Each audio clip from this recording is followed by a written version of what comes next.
Good evening and welcome to the March 21st, 2023 meeting of the Norfolk Select Board.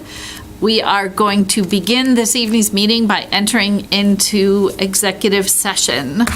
The purpose of this executive session under MGL Chapter 30A, subsection 21A, is for the purpose of conducting contract negotiations with non-union personnel. Finance Director Todd Lindmark. If an open meeting may have detrimental effect on the bargaining position of the public body, and the chair declares.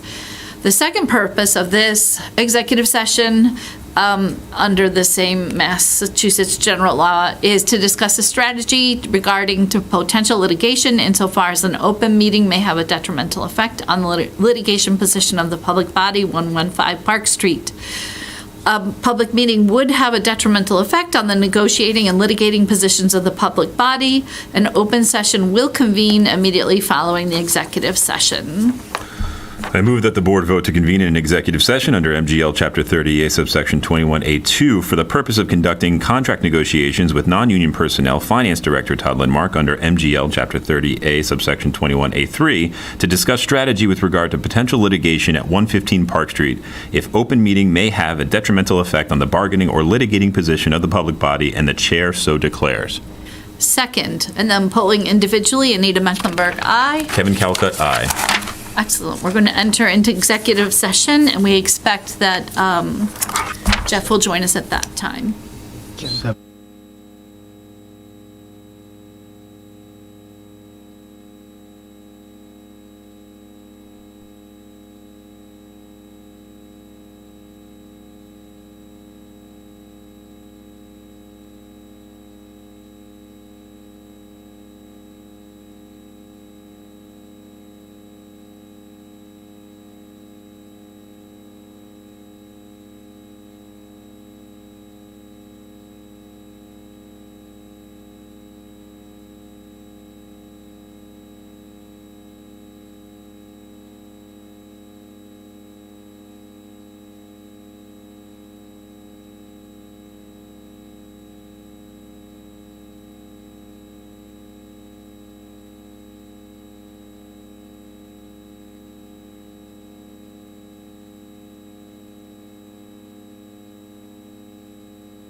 Thank you. We are back from public session and into the regular portion of our meeting this evening on March 21st. Thank you and welcome to all of our visitors. The first item on our agenda is a public hearing to determine whether the dog or dogs owned by Ms. Alicia Rakoff are nuisance dogs or dangerous dogs. I'm going to read some legal language now. The Town of Norfolk Select Board, March 21st, 2023, public hearing under General Law, Chapter 140, subsection 157, regarding a dangerous dog complaint by Hillary Cohen concerning a dog at 4 Village Green, Norfolk. To start this, it is a dangerous dog public hearing under General Law, Chapter 140, subsection 157. Written notice of the public hearing was provided to the owner of the dog, and that is the subject of the complaint. And then it says I should read the hearing notice. Is that here, or is it in my packet? It's in your packet. Under number 1. There we Here go. you go. Thank you, sir. And this is the notice. Please be advised that the Norfolk Select Board has received a written complaint. A copy of the complaint is attached as Exhibit A under General Law, Chapter 140, subsection 157. Alleging that the dog that you own and keep at the property located at 4 Village Green has attacked a dog, breaking the skin in 3 different areas.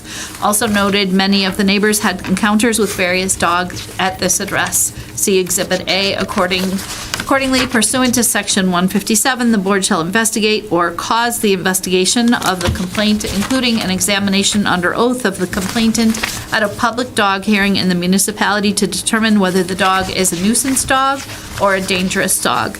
General Law, Chapter 140, subsection 157. The board shall commence such public hearing on Tuesday, March 21st, 2023 at 7 p.m. The meeting will be held in Norfolk Town Hall, 1 Liberty Lane, Norfolk, Mass., room 124. Should I keep going? That's it. All right, thank you very much.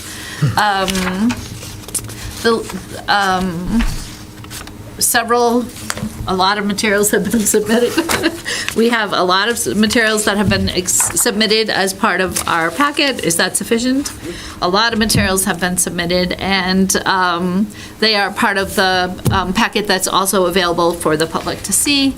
Anyone who wishes to speak or ask questions will have the opportunity. We'll limit our questions to the dog hearing at this time. Questions should be directed to any witnesses through the chair. So just like you see when we're at town hall, questions will come to the chair and then back out. So it'll bounce through me, and Justin will keep me honest in that. And then speakers should stick to the relevant issues. And the intention of this is a civil proceeding, and we will be respectful of each other. Those wishing to present documents or written evidence during the public hearing may do so, indicating their intent to the chair, that's me, and that which time the submission can be transmitted either by screen sharing, email to the town, or email to our emails. I'd like to open the hearing if Hillary would come forward and give a statement.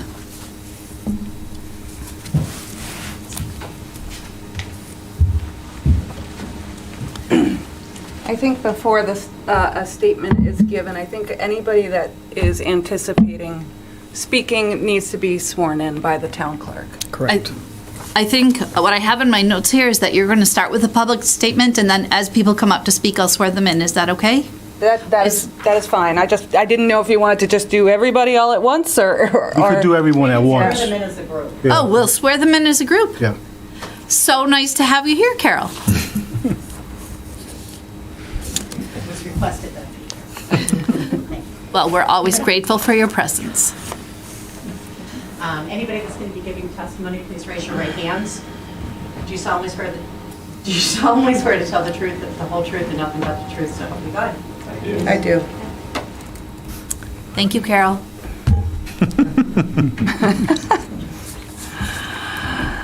All right. I'm going to condense this amazingly.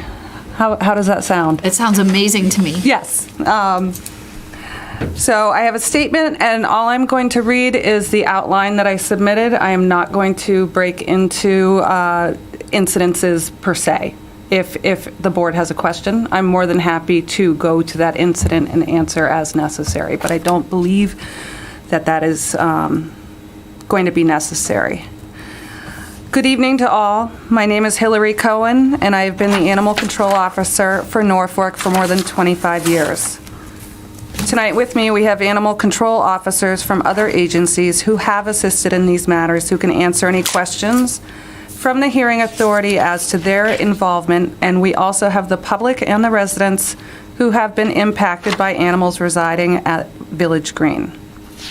This department is anticipatory that the hearing authority will rise to the conclusion that the situations in the neighborhood revolving around specific dogs from this address will be recognized and that a solution may be implemented that will improve the neighborhood for the residents, provide additional safety for the animals of this specific address of Village Green, and to the pedestrians and animals that do partake on public ways in this area.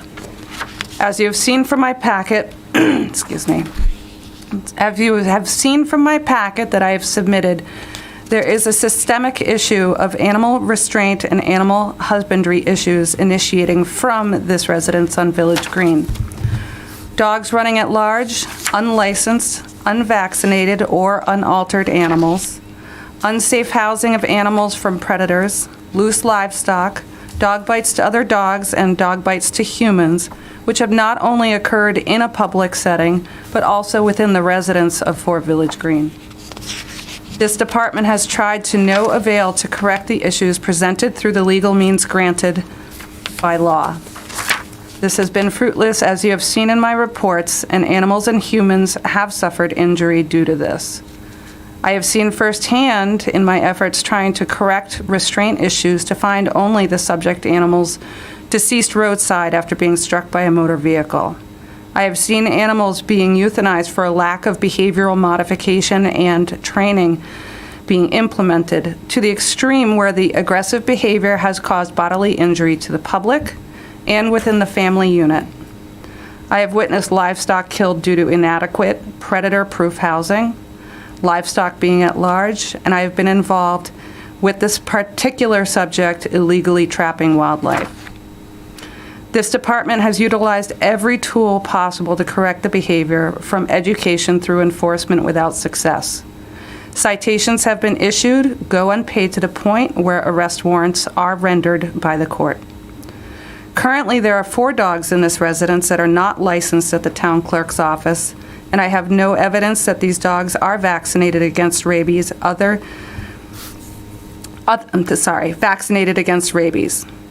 Other animals have been reported missing, not found again. Some have run off, and there has been problems returning animals due to communication, as well as the animal owners having stated my presence is not welcome on their property. I have witnessed on several accounts animals being uncatchable when loose due to a lack of training and resulting in injuries. I have enclosed an outline of what I believe is a fair and clear portrayal of incidences documented in our police software.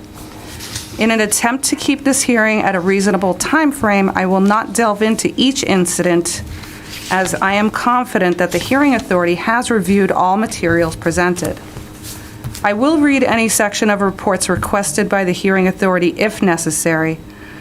By no means are all of the incidences, but a snapshot of what is relevant that was easily located. Due to our department having changed software programs within the last 3 years, there are many other incidences logged but did not translate easily over to the new system. The old system, in layman's speak, had a lack of tagging a location or personal properties, names to specific incidences. My snapshot, so to speak, is likely only a glimpse of the totality of the incidences that have occurred and are not reported by the neighborhood for fear of retaliation.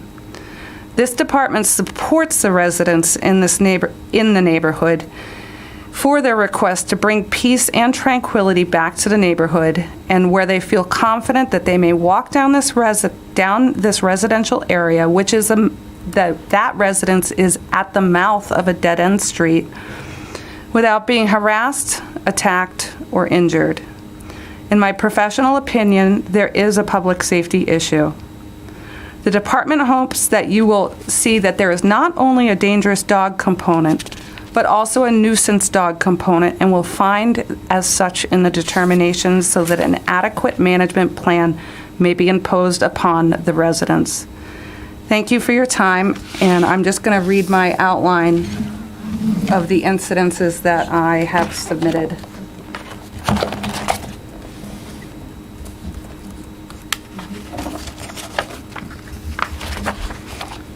So on the timeline that I submitted to the Select Board, there have been 3 additional incidences that are not on this timeline. So I will just state those as to what they are and when they happened. On March 15th, I learned that from a resident that the occupants of 4 Village Green acquired a 4th dog, and I sent an email to the Select Board on that situation. Just this past Saturday, I received 2 email complaints with photographic evidence of multiple dogs being loose upon a neighbor's property, which I have forwarded to the Select Board. I'm just going to now transfer over to my outline and just read off the descriptions of what I have logged and submitted to the town of Norfolk. 1, 2023 incident number 45 on February 9th, 23. Loose dog on rabies quarantine running loose in a public way. 2, 2023 February 9th. Loose dog in residence yard. 3, 2/13/23 incident number 50. 2 loose dogs on video surveillance off property loose. 4, February 13th, 23, incident number 51, loose dog on a public way. 5, 2/6/23, incident 42, loose dog on resident's property, bite with injuries to another dog. 6, January 27th, 23, incident 32, 3 loose dogs. This incident was handled by 2 mutual aid animal control officers, as I was not on that day. 12/14/22, loose dogs on a public way. 10/27/22, illegal coyote trapping. 10/27/22, cat in a tree. 10/18/22, loose dog on a public way. 10/7/22, email complaint regarding loose dog attacking on private property. 9/19/22, loose dog on a public way. 8/17/22, police, ACO, animal inspector involvement in an incident where the owner was refusing rabies quarantine. 8/17/22, that incident is attached to number 12, which is the loose dog on a public way. 8/15/22, loose dog on a public way attacking a dog. 7/22/22, loose rooster.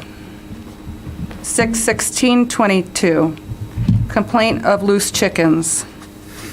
6/14/22, cat residing at 4 Village Green causing problems at another resident's house to their animal. 5/20/22, missing animal. 5/12/22, complaint of rooster. 4/29/22, that is see a report. 4/27/22, that is also a C report. The reason I listed those as C report is there are multiple agencies and it is a delicate situation. 4/26/22, dangerous dog concerns dog bites, chickens, etc. 4/21/22, loose dog on a public way. 4/15/22, loose dog on a public way. 4 separate reporters, 4 separate times that day. 4/11/22, loose dog reported on private property. 4/11/22, loose dog on a public way. Also on 4/11/22, loose dog on a private property. 4722, loose dog on a public way heading towards school PD involvement. 4622, loose dog on a public way, PD involvement, mutual aid, animal control involved. 4222, loose dogs on a public way, aggression concerns, 911. 33022, loose dog on a public way. 123121, dog bite to person inside the residence of Village Green. 102721, I should back that up just a bit to the previous incident of 123121. That was reported by the emergency room. 102721, roaming cat picked up by mutual aid animal control. That cat was owned by Village Green. 10621, loose dog on a public way, dog bite to dog. 8421, unlicensed dog violation. 10121, loose dog on a public way, bite to dog. 6221, loose dog on a public way, bite to dog. 21621, cat missing from Village Green. 21221, loose dog on a public way. 11/6 of 2020, loose dog on a public way. 11/4 of 20, loose dog on a public way. 6/15 of 20, animal cruelty investigation. 5/18 of 20, animal welfare concerns. 5/20/20, loose dog on a public way. 6/18/20, loose rabbit. 3/12/20, loose dog on a public way. 1/14 of 20, loose dog on a public way. 9/25/19, 2019,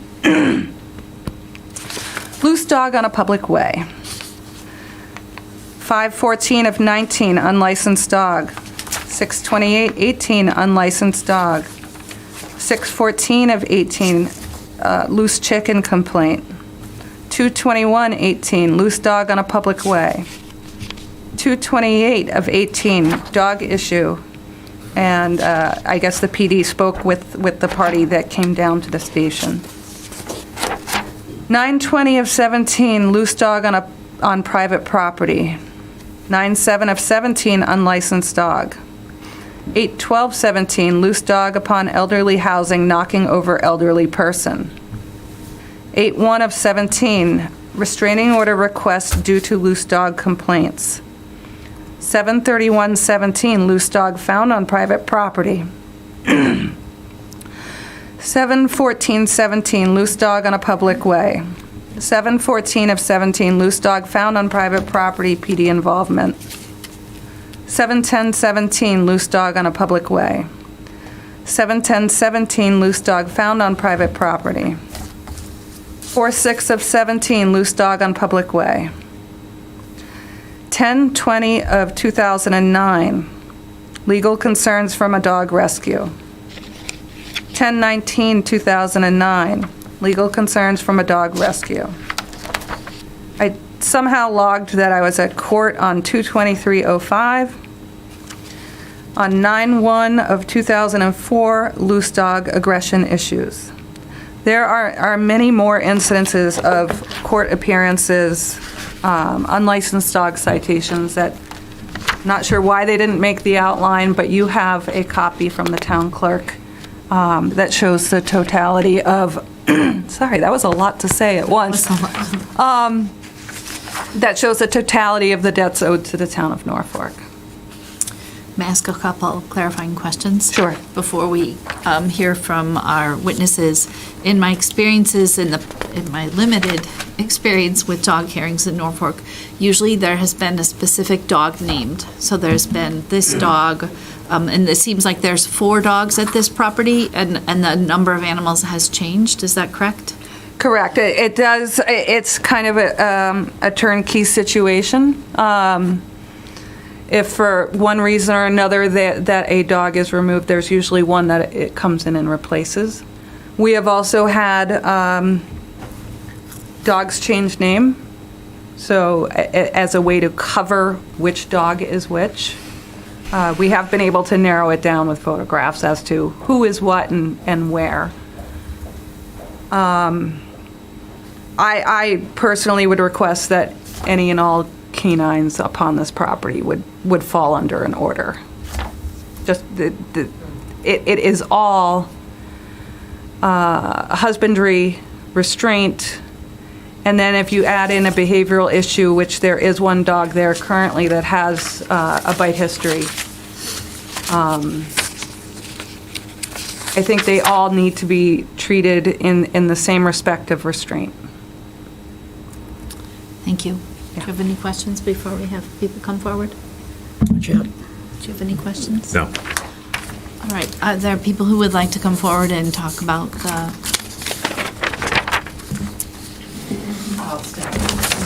thank you. If you come up to the microphone and say your name and your address. Hi. My name is Patricia Crush, and I live at 6 Cleveland Street. So I have the pleasure of this property being right behind my house. I do have one question. Listening to all of these reports that there's been, I didn't realize there were that many. Trust me, there was many that I never reported. That's neither here nor there. How do they still have all these dogs over all these years, and we don't know whether they're licensed or vaccinated? So just to clarify, the way that the hearing goes is we hear the report from Hillary, and then we hear from you, and then we debate it. So the opportunity for, it's not really a Q&A for us to answer Okay. that, but that is a reasonable question to ask at a different time. Yeah, because I'm concerned, I have grandchildren, I mean, those dogs are in my yard all the time, so that's an issue for me. And that's probably all I have to say, because I think you have more than enough. Thank you. Thank you. Thank you.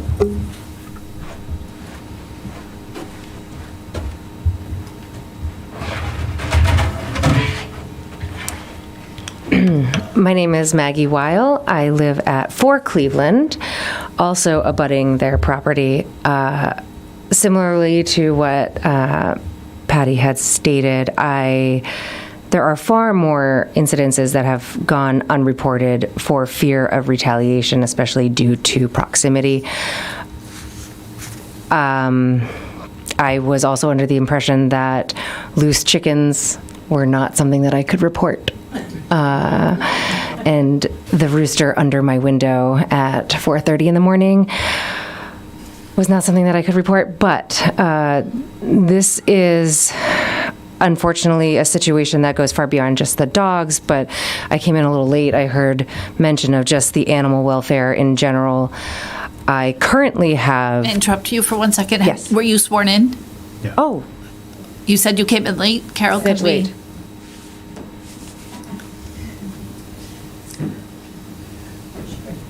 Yes. I do. Thank you, Carol. Thank you. I'm sorry to interrupt. I don't know the proceedings. Thank you. Procedures. I currently have 2 bunnies of theirs that are living in my backyard, and that's just this year. So I think there are also roughly 13 cats of theirs that are unspayed, unneutered, and they use them to sell. And what doesn't sell stays and continues to reproduce. It is a whole thing, and I appreciate you listening to all of this. Thank you. Thank you very much. Thank you. Certainly. Thank you.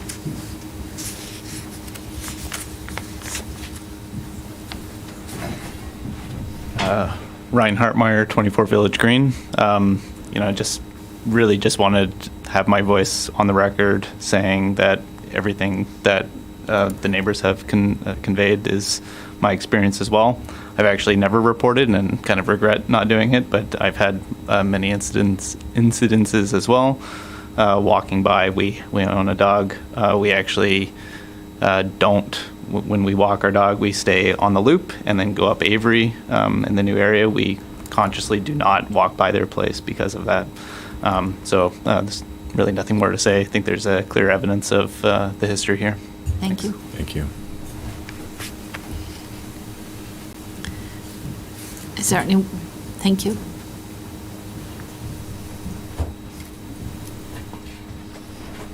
Hi, Joshua Tilson, 8 Cleveland Street. So I'm fortunate that I don't abut the property, but they're basically in my backyard. I have a dog of my own that's fenced in, so I'm not too worried about interactions within my own yard, but I see the cats and I see the chickens and the rabbits, and they're everywhere and they're all over the place. But the thing is that's most concerning to me is the welfare of my family. For a while, the school bus stop was in front of their house, and the kids were terrified to go anywhere near the house, so we had to get a special arrangement to allow them to stand in Patty's driveway to catch the bus. And then just to echo what Ryan said was, at any given time, I could look out my window and I can see families and dogs walking up and down the street. My elderly neighbor across the road used to walk by every single day with her friend down the street. And now you look out back and there's rarely anyone on the road. And it's just sad because there's tons of young families in the neighborhood, and this is just ruining things for everybody. Thank you. Thank you. Thank you very much.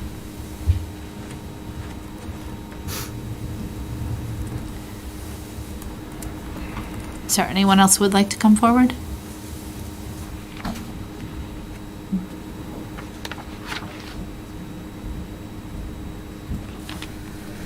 Claudia Wilkinson, 25 Village Green. I'd just like to, I'm sorry.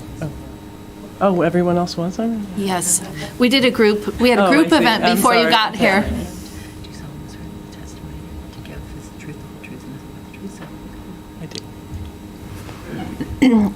I just want to support the effort here. I know that my son in years past has encountered the dog, one of their dogs running loose on the street, and had to bring him back to, his home. I personally have never been attacked or otherwise inconvenienced, but I know that the dogs are known to be aggressive and that they do run around the neighborhood loose. So, Thank you. Thanks, Claudia.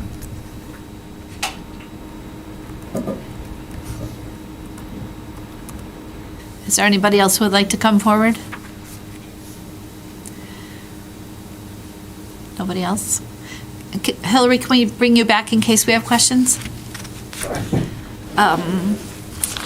So is the dog owner here? Does the dog owner want to? Not here. All right. So I'm just following the, after the testimony is received, the select board should invite the complainant and the dog owner to make closing remarks. They're not here. And so then we can enter into deliberations. Is there anything you want to add before? Sure, just a quick statement, and of course, I always like to respond to, even if the question was not in the parameters of a dangerous or nuisance dog hearing. As far as ascertaining rabies vaccination history, that would be through the town clerk's office when somebody does come and license their dog. I don't have the legal grounds under the Fourth Amendment to force anybody to compel them and state, I need to see your rabies vaccine history, or I will take your animals away. That those two don't correlate with each other. The part about bunnies and roosters, we are here, unfortunately, just for the dog component of this hearing. We don't have leash laws for rabbits and roosters. However, there are nuisance laws for noise, et cetera, that can be explored. Just as a housekeeping, I was actually not the initiator of the request for the dangerous dog hearing or a nuisance dog hearing. That was forwarded to me from multiple residences from the neighborhood. It's just my professional opinion that it needs to be addressed for community caretaking and safety of the residents due to the fact that they have encountered aggressive behavior or loose behavior or nuisance behavior. Our police department has been tied up multiple occasions trying to keep the scene safe and help catch these animals. Obviously our dispatchers have been impacted by the multitude of calls. It's my job and it's my responsibility when I get those calls to go and respond, so I will forever respond. But as you can tell from the timeline of the incidences, mostly just in the past 3 to 4 years, it is, some days it's multiple times a day, and I feel that I can't give equal care to the rest of the residences in this town that call for services if I'm constantly assisting Village Green with such a systemic problem. I do believe there is a dangerous component. I do believe there's a nuisance component, and I am more than happy to work with the board if you find that that is a situation to deem either nuisance, dangerous, or both. I'm more than happy to sit down and formulate a plan. We don't need to do that tonight. I think the only determination that we would need to make tonight is if they are nuisance and dangerous, and then we can reconvene and come up with a plan over the week. Thank you. I have some questions. All right, go ahead.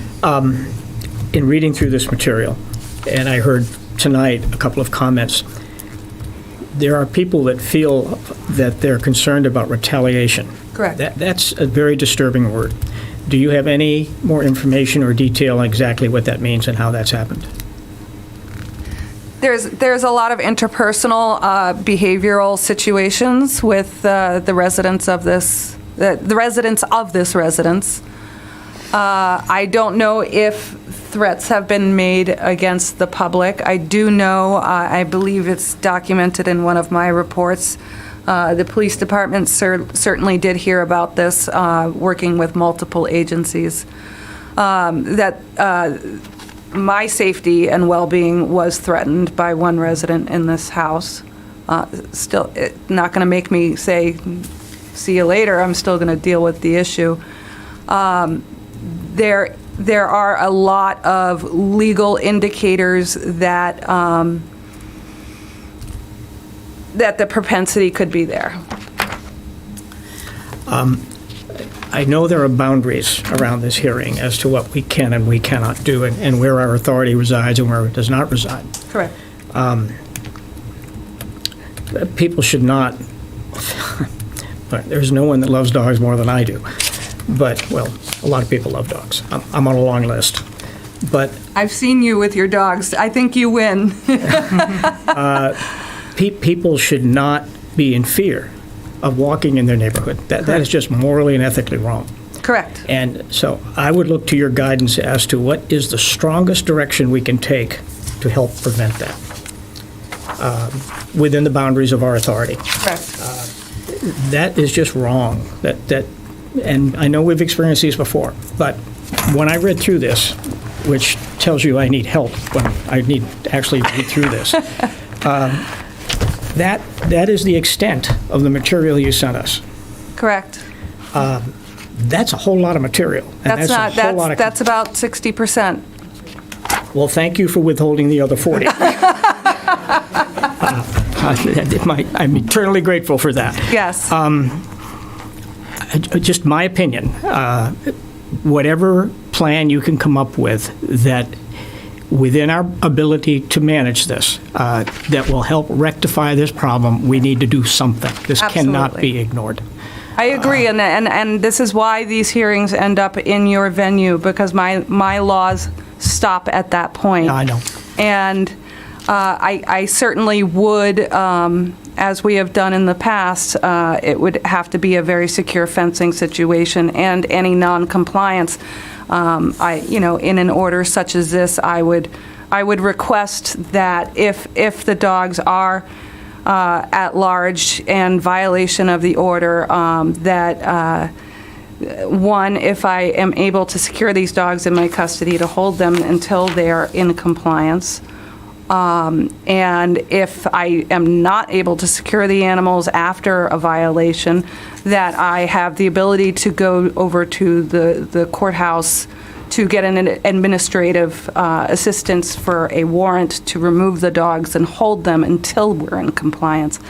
I don't want to go to that level, but it's a very realistic expectation that might happen in the future, just from the long pattern of that's been established that they don't comply. They won't even license their dogs or show proof of rabies vaccination.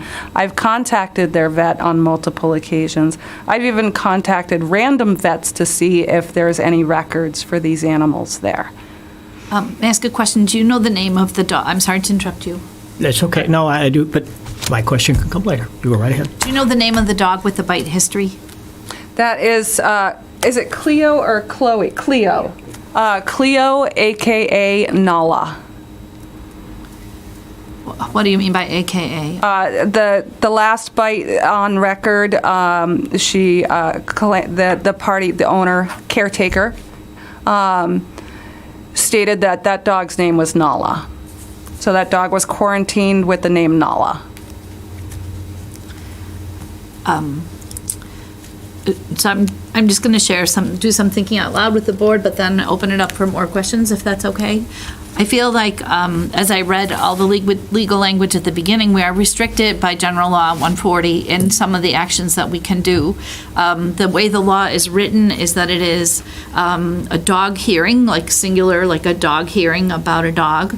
I feel quite comfortable, given the preponderance of evidence, to have a hearing about Cleo, aka Nala, and have some kind of resolution with the board about that dog, because that's within our purview in the law of General Law 140. I think we're in a trickier situation in terms of, so we might need to step away, check with council, and see where our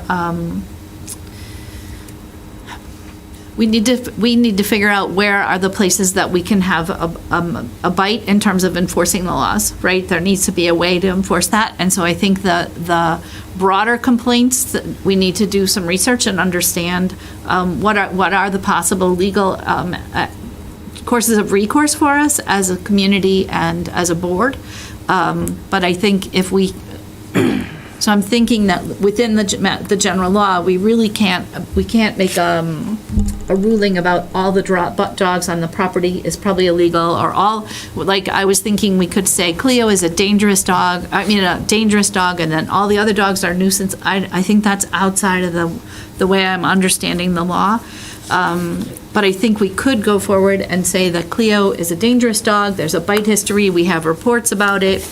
We have evidence that Cleo is aka Nala is a dangerous dog, and then do some work outside of this hearing to say where are the opportunities for us to have to sink our teeth into this a little bit more, to use a very bad pun. Well, you did two puns all in one. Bad, but I think that by declaring this a dangerous dog, it puts in immediate required fencing requirements. It has a lot of stipulations that go with that we can that would affect all the dogs, even though all the dogs wouldn't be deemed dangerous. The other thing is we could declare all the dogs dangerous, but we don't have evidence specific to the dogs. Does that make sense? Now I'm going to open it up to my board. This. From my perspective, the hearing was brought to us on the basis of the complaints of all of the dogs. All the dogs, there was correct. Not a singular incident. I know that you and I, this is our fourth dog hearing together already, and I know that some of them have been triggered by a barking dog and a noise complaint, and some of them have been triggered by you having to pry the jaws open of a dog to get another little dog out of it. In this case, though, I think my question is, was the trigger for this hearing the history leading up to an event that happened recently, or was it the organization of the neighbors requesting the hearing on their behalf? I mean, was there anything that, in your mind, that would have put this over the threshold of requiring a hearing from our perspective? Absolutely. So if you look back at the timeline, just in 2023, we've had multiple complaints from different parties regarding dogs being loose. There has been, I'm not sure, I'd have to look back, if there was a bite with injury in 2023. But this has been a systemic issue with all the dogs being a public nuisance the whole time. Mm-hmm. It just happens that Cleo, aka Nala, doesn't stop at a certain point. Nala goes further. So Nala has Cleo. I'm sorry. Has attacked dogs. Has attacked its owner inside the house, requiring emergency treatment at a hospital.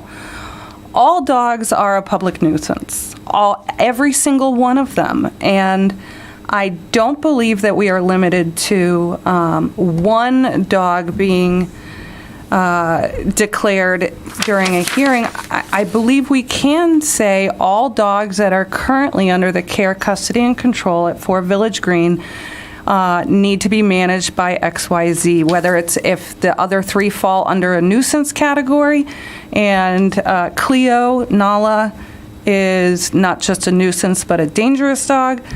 I have brought hearings forward before that had multiple dogs involved. Yes, you have. I am hesitant to say, hey, let's come back and do this a second time. Agreed. We need to clean up this neighborhood and get this resolved as quickly as possible for the neighborhood's safety, sanity, tranquility. We're just about to come into summer, and everybody's going to be outdoors. And unfortunately, they're probably going to hear rooster crowing and see rabbits flying by. But those aren't dangerous. The one dog is dangerous, and if one is allowed to run free in public that has a bite history with the other 3, guess what? We've got a pack of dogs. So, Right. May I? And that's a problem. I completely concur. I think that the law does allow us to take action Yes. this evening, and I don't believe it's an issue of a single dog. Dogs are pack-oriented. The kindest of dogs, when put in those situations, will follow the lead of a more vicious dog. Correct. And these things, whatever you feel we have within our ability to do to stop this and control this, we need to do it. And if it is to declare all of the dogs a nuisance dog, I would fully support that action. I'm concerned when I look at this that there's a history of ignoring whatever we do.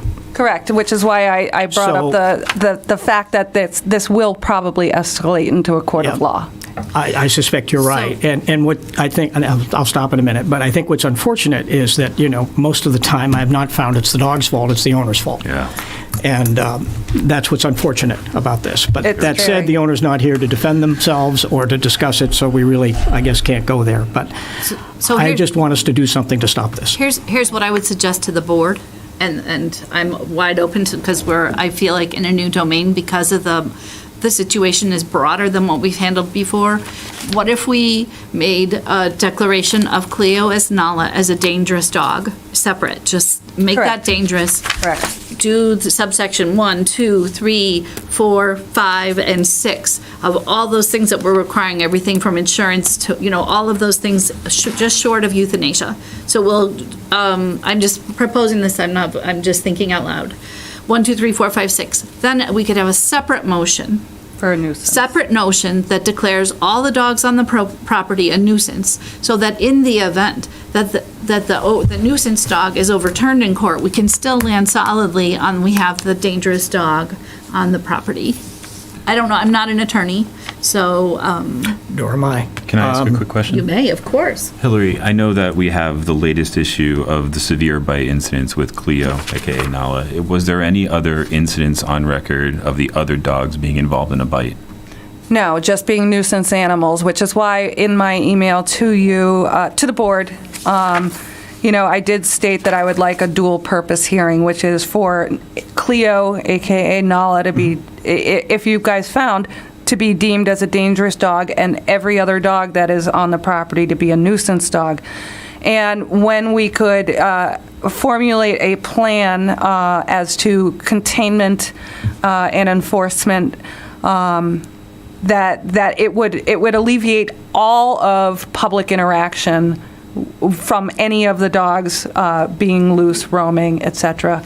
It's not just the residents of this neighborhood that are impacted. We've had people stop driving down Cleveland Street and try to grab these animals. We've had people lie saying that it is their dog and to try to spring the dog out of my custody. We've had people who have stopped in the middle of the road, which is a safety issue for those people.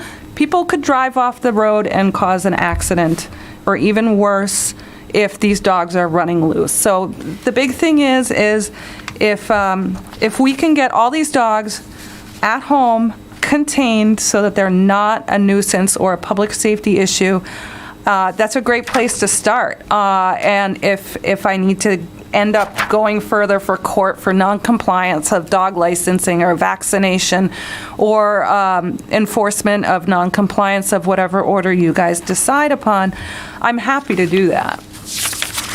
I won't say I'm happy. That's my job, and I'm willing to go. I think we have consensus on the board that this is a serious situation that needs a serious response. I think that there's no debate about that at all. The only question that we have here in my mind is what are we legally able to, what can we do that's within the law? If we do something that's not within the law, then we are in a situation where in an appeal it's overturned and then we're back at nothing.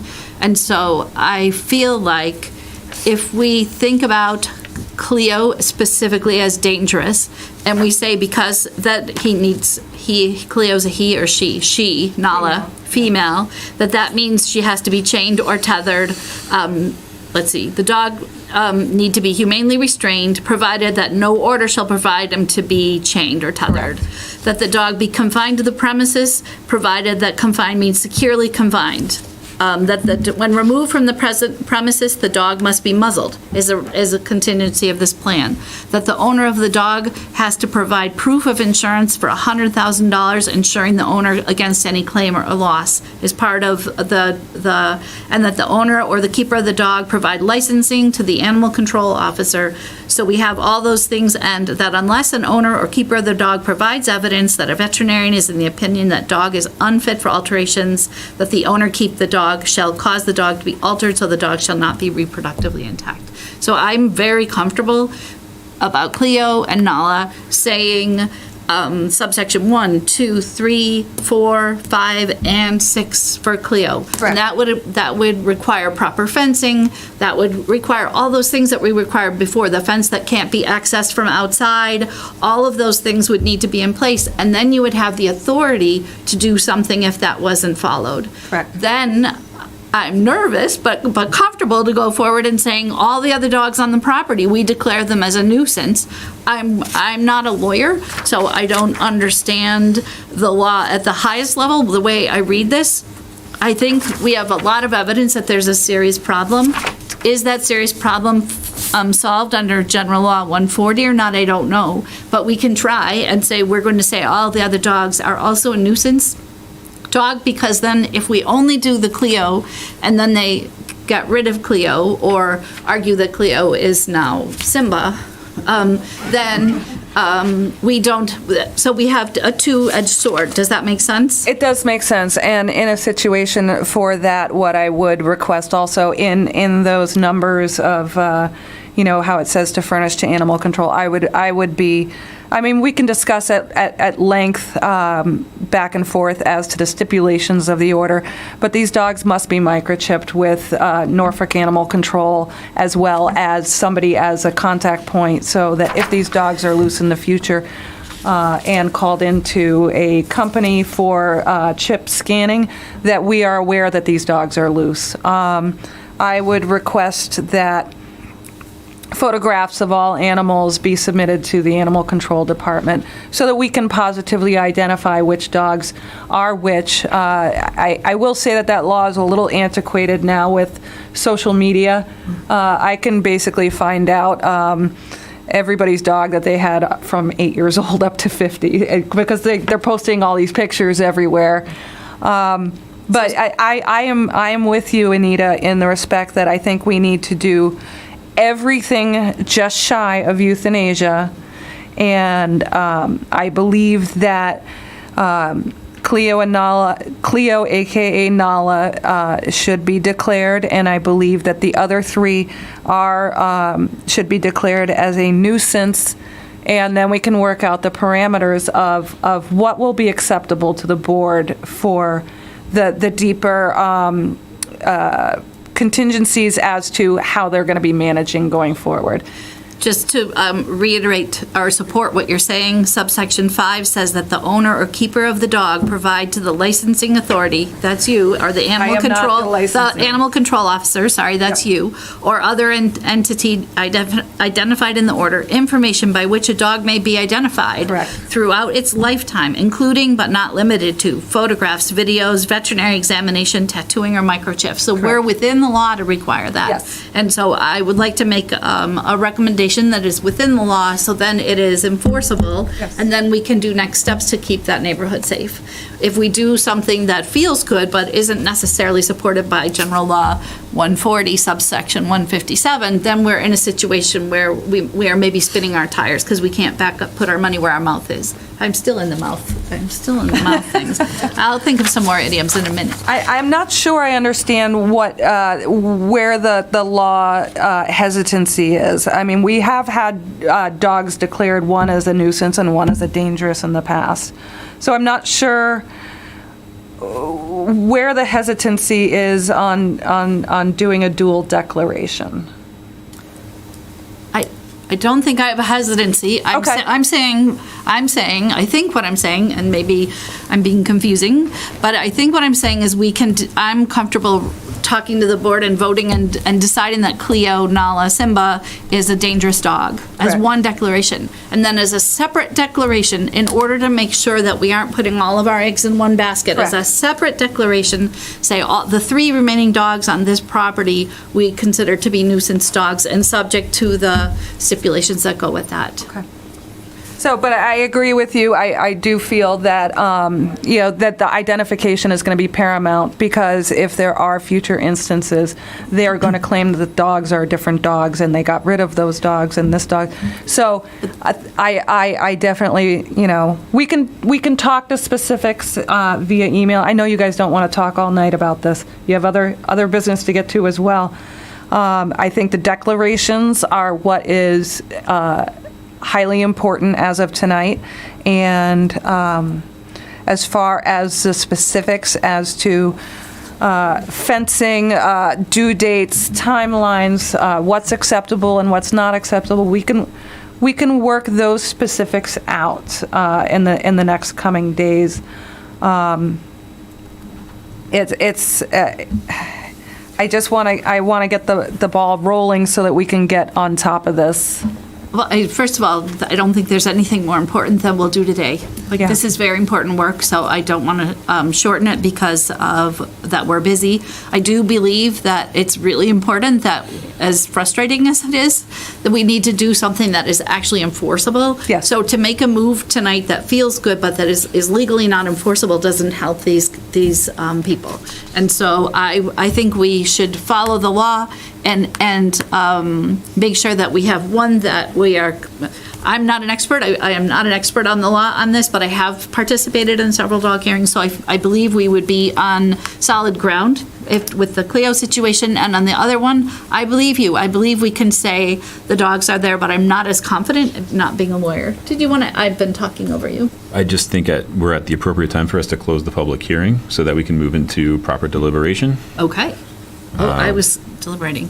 So in that case, Before we do that, I have one more question. Hillary, and I'm comfortable with what you said. I think we have full authority to do both of those. And I think the law is very clear on that. And we have done that historically on several occasions in the past. What I am concerned about is the likelihood of any of these rules being followed. And that is a very real concern. Well, there's a well-established pattern here. Correct. That would indicate that that's more than likely going to be the case. Correct. We hope not, but certainly if history holds true, that will be the case. So what I hope we can do is we have, within the law, you have certain authority already given to you once these declarations are made. Correct. You don't have to come back to us to enforce those that are within your privilege to work with. I'm concerned about time. Government has two speeds, slow and lethargic. And I want to be sure that we take some action that is done as expeditiously as we can. Sure. Within the provisions of the law and within your authority to do that.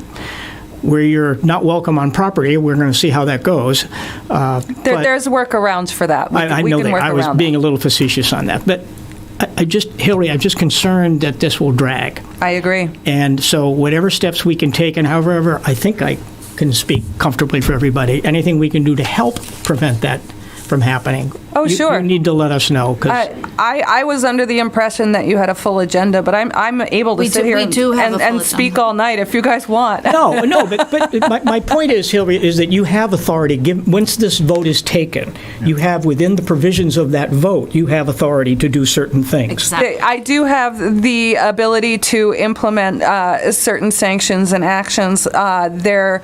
If there is non-compliance of your order, I believe I do need to get a letter from you to go over to court to go further at that point.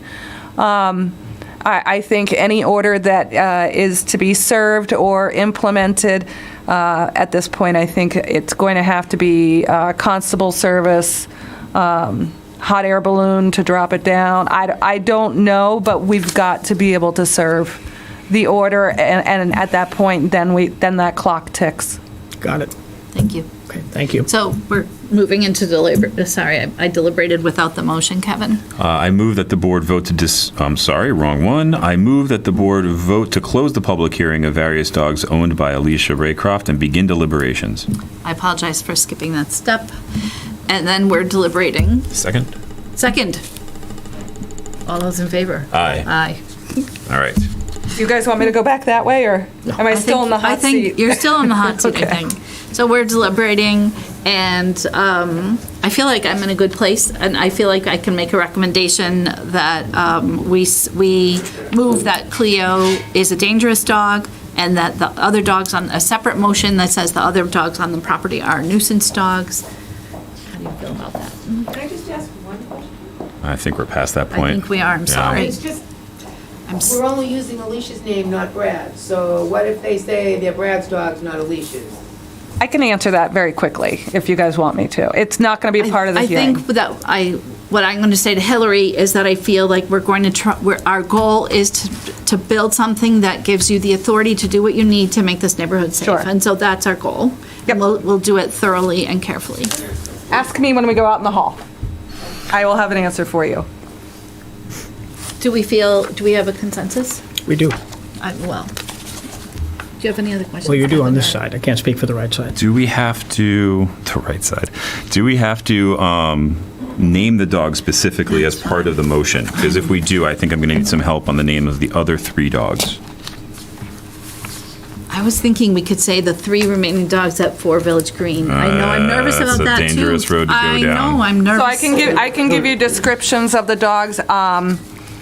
I do have an email. I think I submitted an I email. have Wyatt, I have River. We have Wyatt, River, and Nala, AKA Cleo, and there is a new dog, but I do not know the name. I believe a picture was submitted of this dog as a red dog with white tips, correct? You have a picture of the dog in question. Of Cleo, I believe there was a picture in there of Cleo. there are tons of pictures in I here. know. I am not sure I would which craft one. the I can tell you that Cleo Nala is an American Bulldog, cream and white, correct? Yes.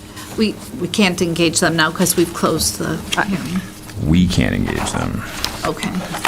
May I make a You suggestion? can yell at me I'd for like- doing so. No, I can hear from Justin. Yeah, I would craft the motion as for the remaining dogs on the property. That's how I would craft the motion. Under the care and control. Exactly, under the care and control of the owner of that property, and you don't have to list names, we won't know the names. That's what I would do for the nuisance dogs. For the dangerous dogs, you have a name, I would utilize the name for the dangerous dog. Does that sound okay? It's for Village Green. So as part of that motion, we would be declaring Cleo a nuisance dog and a dangerous dog? I would say dangerous dog. Dangerous dog. Yeah. Yeah, the dangerous is sufficient. It covers a lot. Yeah, dangerous under the law, I believe, trumps nuisance. It does. Yeah. And it gives you more, it gives the board and as the authority a little more license to do a little more remedial actions. I think with nuisance, the remedial actions are a little more limited. I would want to work with Hillary after this meeting to figure out the remedial actions, but the dangerous dogs, if the board is in a position to want to decide some of those options that you had there, you could do that for a dangerous dog that evening, or you could Yes. wait. I really would, everything short of euthanasia, I Correct. think we should absolutely, And under the nuisance part of the chapter of that law, it does say that the hearing authority may implement any steps necessary to alleviate the nuisance that is being caused. So I believe that that will fall under the dangerousness declaration. Because if we keep Cleo at home and all the dogs follow Cleo's needs, we're going to be fine. thank you. Thank you. You're welcome. We got it? I think so. Any more questions before he goes? No. All right. Do we need to cite the individual orders as part of the motion? I can't remember if we did or did not. No. No. Thank God. Okay. I move that the board vote to deem the dog named Cleo, a.k.a. Nala, owned by Alicia Raycroft, as a dangerous dog. I will second. All those in favor? Aye. I also move that the board vote to deem the remaining dogs owned by Alicia Raycroft as nuisance dogs. Second. All those in favor? Aye. Aye. Thank Can I you just very say much, Hillary. one tiny little thing that might affect your motion? Sorry, good. The dogs owned or in the carekeepership of Alicia Raycroft. Just because under our mass law, it does state it can be an owner or a keeper. And in instances in the past, she has claimed she doesn't own the dogs. So just as a complete semantic, because I've had to go down that road before with this situation, it's owner and keeper. Just for, I propose a friendly amendment to include the word owner and keeper. thank you. Second. All those in favor? Aye. Aye. Thank you. Thank you, Hillary. You're welcome. I will be in touch with Justin, and we will Thank figure thank you this all out. for coming in tonight. Thank you for coming Thank you, forward. everybody. Thank you very, very much. Appreciate the help.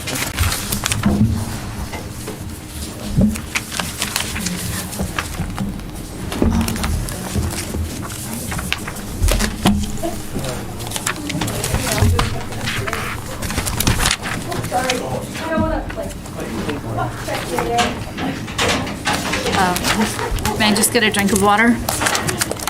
So let's just say we're taking a 5-minute recess so we can let everybody clear out. Does that make sense? Can we take a 5-minute recess? Thanks, Andrew.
allowing us that 5-minute break.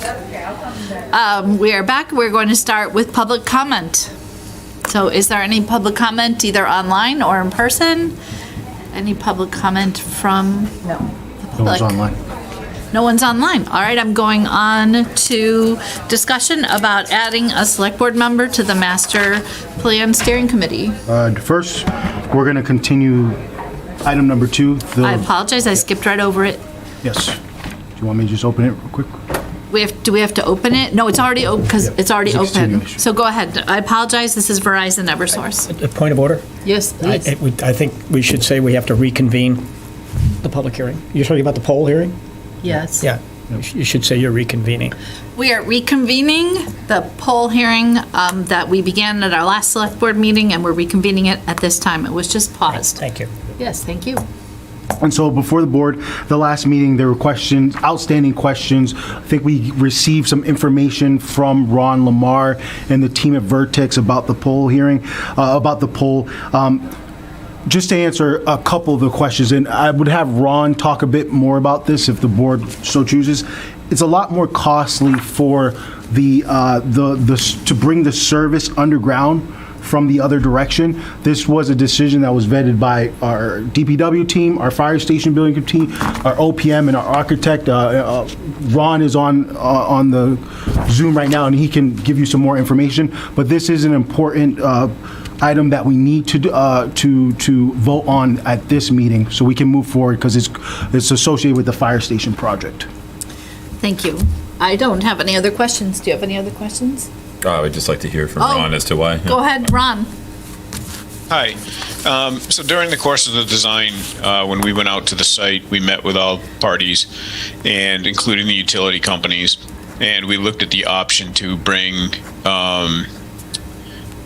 the primary power across down Main Street from the box that's on the northwest side of Main Street, and bring that across Main Street, then down in front of the station over to the new transformer, which is on the eastern side of the property in the back of the existing station.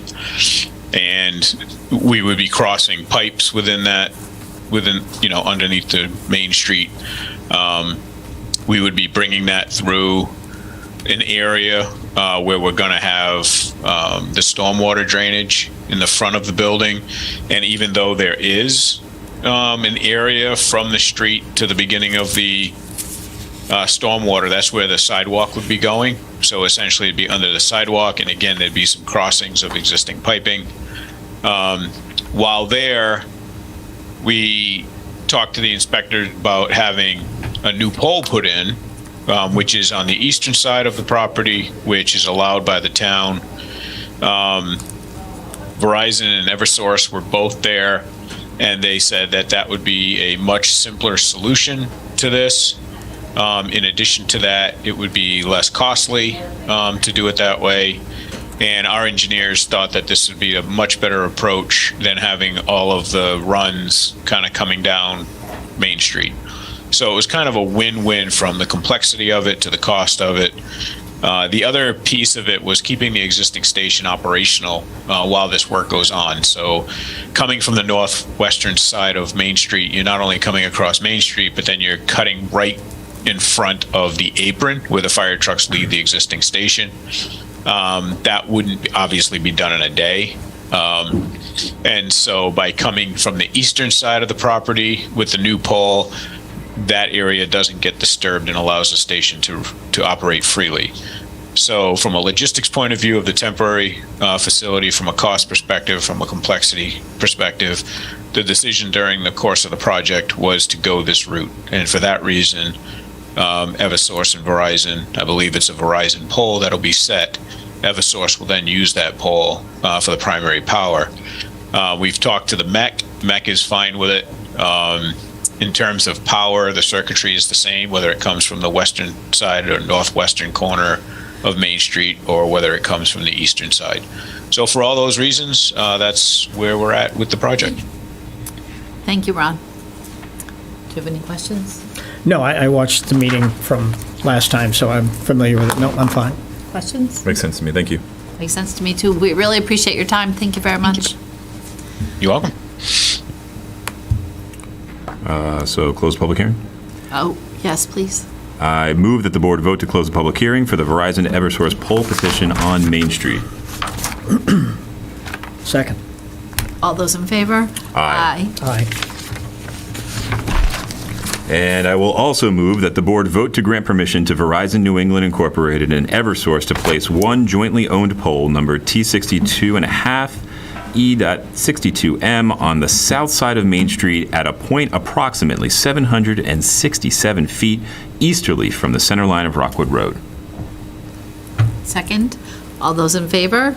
Aye. Thank you. Thank you, everybody.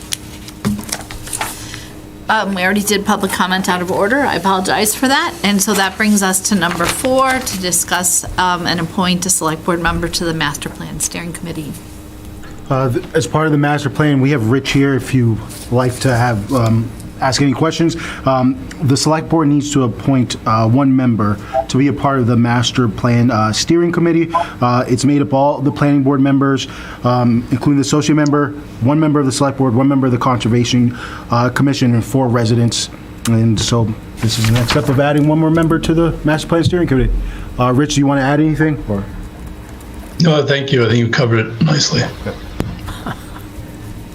Do you have interest in doing that? Well, I mean, ever since being appointed as a select board rep to the B1 zoning committee, this has kind of been my thing. I thought so. So I would like nothing more than to continue down the road of seeing this to its You fruition. are so incredibly knowledgeable about that whole project. I really lean on you for that, and I would be grateful for. Is that okay with you, Mr. Meehan? I will admit that I have interest in this as well. Okay. And so, I don't want to make this a competitive kind of situation, but I do have a strong interest in this. It's something I was very much involved in for a long period of time before I left the board, and something I would like to continue. If, Kevin, you have a little seniority in the more recent years than me, so if you have a strong feeling that you want to stick with that, I certainly won't contest, but I do have interest in it. Well, I do think that there's going to be opportunity to be able to contribute to the process outside of being the select board representative within the context of the steering committee meetings. But I do have a strong tie to this, as I kind of was the voice out in the community as we were getting ready for the B1 meetings. I was meeting with individuals outside of our meetings to gain context to bring it back to the committee. I do feel rather strongly about this, and while I do appreciate the interest, and I think that you have a wealth of knowledge in this area as well from a lot that's been done in the past, from my perspective, I very much would like to serve in that capacity. I will defer to you.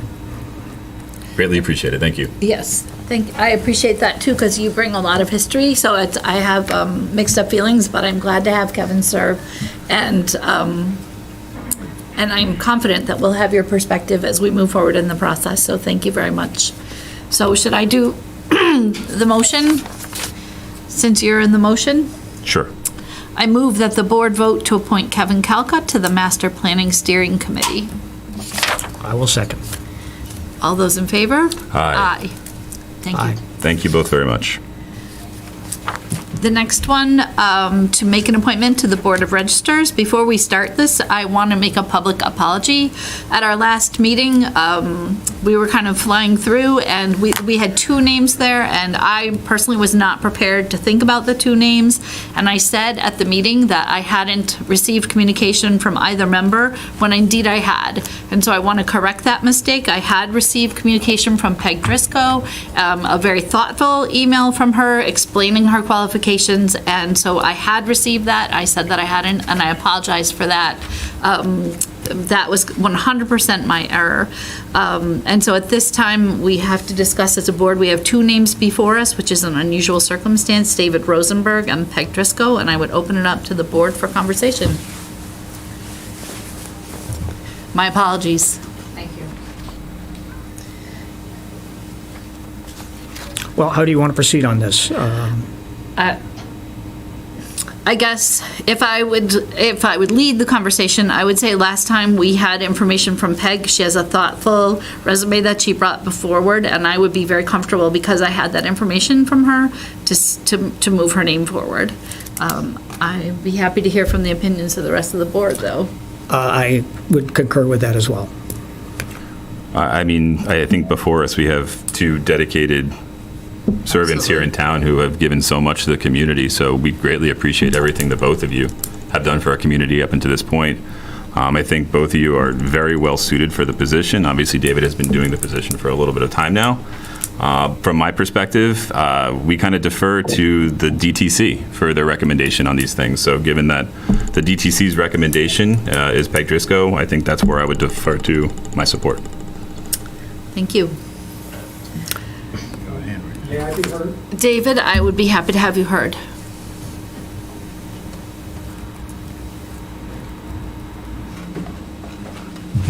Thank you. The reason that I had not submitted a letter for your last meeting is I never received any notification that that was being requested. I received a notification the day after your last meeting, and I submitted something which I believe is in your packet for this evening. Yes, it is. Thank you. It is, so you said you were inclined to follow the recommendation of the Democratic Town Committee. The recommendation of the Democratic Committee clearly listed two people, not just Peg, but me and Peg. And in fact, listed me, I mean, the order probably doesn't matter, but my name was listed first. I'll also mention that while there's not a legal requirement that a registrar be a member of the Democratic Town Committee, the normal practice has been that people who want to be a registrar are in fact members of the local political party committee. And at the current time, Peg is not a member of the Democratic Town Committee, not a full member, not an associate member, and has not attended any meeting as even a guest of the Democratic Town Committee for, Peg, you can perhaps help me with how long it's been, but I'm guessing it's been more than 5 years since you've been at a Democratic Town Committee meeting. As I mentioned in the information I submitted, that I'm, active in the Democratic Town Committee, and my name was put forward by Herb Morris. I don't know if you'd be interested in more background about how the Board of Registrars functions. I could talk about that if you wanted, but... I don't believe so. Okay. Thank you, David. Sure. Thank you for the correction, David. Appreciate it. Sure. So that puts us in the DTC has put us in a little bit of a situation. So I'm going to just, as the chair, bring my opinion forward first. And it's a tricky situation because we do have two dedicated candidates here. We have two candidates who care very deeply about the town, two qualified candidates for this position. And so there's not a bad decision in this case.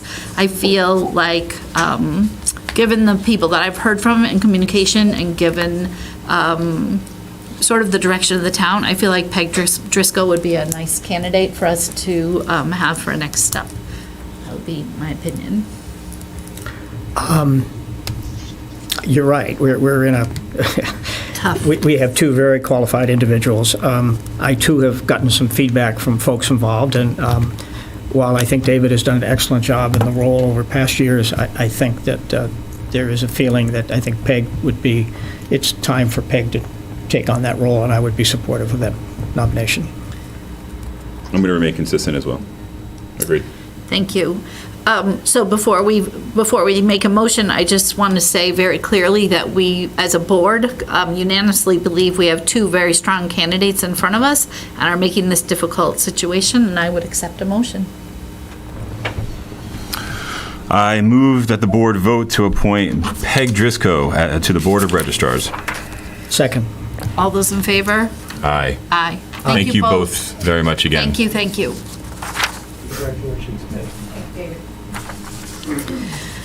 Number 6, to vote to make the annual appointment of the Inspector of Animals. The animal inspector position is an annual appointment by the select board. This position is responsible for checking barns, barn inspections, and the quarantine of animals for various reasons. We have one person that we are recommending that the board appoint. It's Miss Susan Thibodeau, I believe is how she pronounced her last name.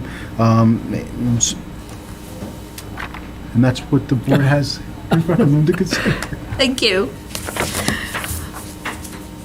Any questions, comments? None from my side. Concerns? I have very little base knowledge on this, so I I'm will. completely pleased to have Susan I will Thibodeau move forward serve in with that the wishes. capacity. I move that the board vote to reappoint Susan Thibodeau as Inspector of Animals for the period beginning May 1st, 2023 to April 30th, 2024. Oh, go ahead. Second? Second. I'm sorry, I'm so tired. All those in favor say aye. Aye. Okay, number 7, vote on the referral of the zoning amendments to the planning board in preparation for the May town meeting. This article or this agenda item is associated with the warrant and 4 articles that are going to be a part of the warrant. It's a schedule of use regulations. There's 3 articles associated with that, as well as a sign regulation. And so part of the process, based on Mass General Law, correct me if I'm wrong, Rich, is that the board needs to vote to send these articles for approval back to the planning board. Send it back to hold a public hearing. Okay, can I get a point of clarification? This is not a new process, and again, pardon me for the void of 3 years, but I never remember having to take a vote to send them back. That's definitely probably a fair point, although probably should have been doing it in the past if it wasn't being done. Because all the zoning articles, whoever so if it's a citizen petition, a zoning board, and so forth, starts with you as the select board in the town, and then it gets referred to the planning board for a public hearing. It's a statutory requirement. It's not. Never done that. Yeah. It's Mass General Law. Okay. And, Thank you for the clarification. Okay. Yep.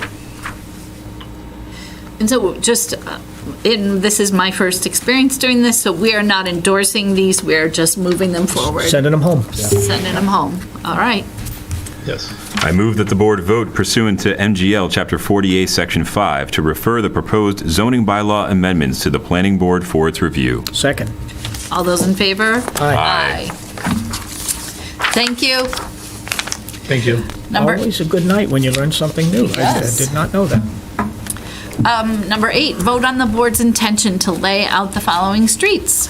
Another article that will be on the warrant is the street acceptance for Wrights Farm Road. This is, excuse me, the board's intention to lay out the following street. This is from our town planner. Rich, do you want to add anything about Wrights Farm Road?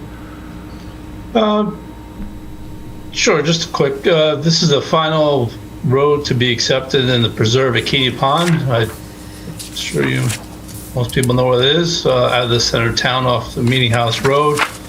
And This is just the same formality as we just went through. Yeah, so We're sending it home again. send it home, and then we'll come back to you with a recommendation. It's Government's the greatest. it's a roundabout. It is so great. May I ask a completely unrelated question that maybe I should know the answer to? The naming of the road, what is the name Wrights Farm? Is that the farm that was originally where the road is? That I wouldn't be able to answer. Okay, that. just a curiosity question.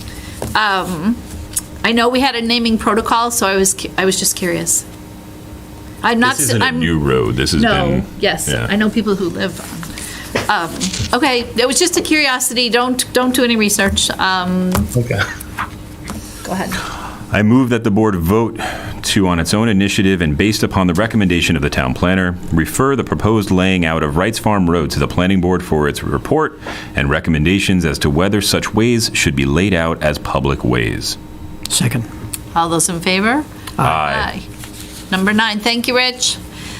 Thank you. Number 9, vote to approve the common victualler license for Organic Buzz Cafe and Juice Bar. As the board is aware, recently the board renewed common victualler licenses at a previous board meeting.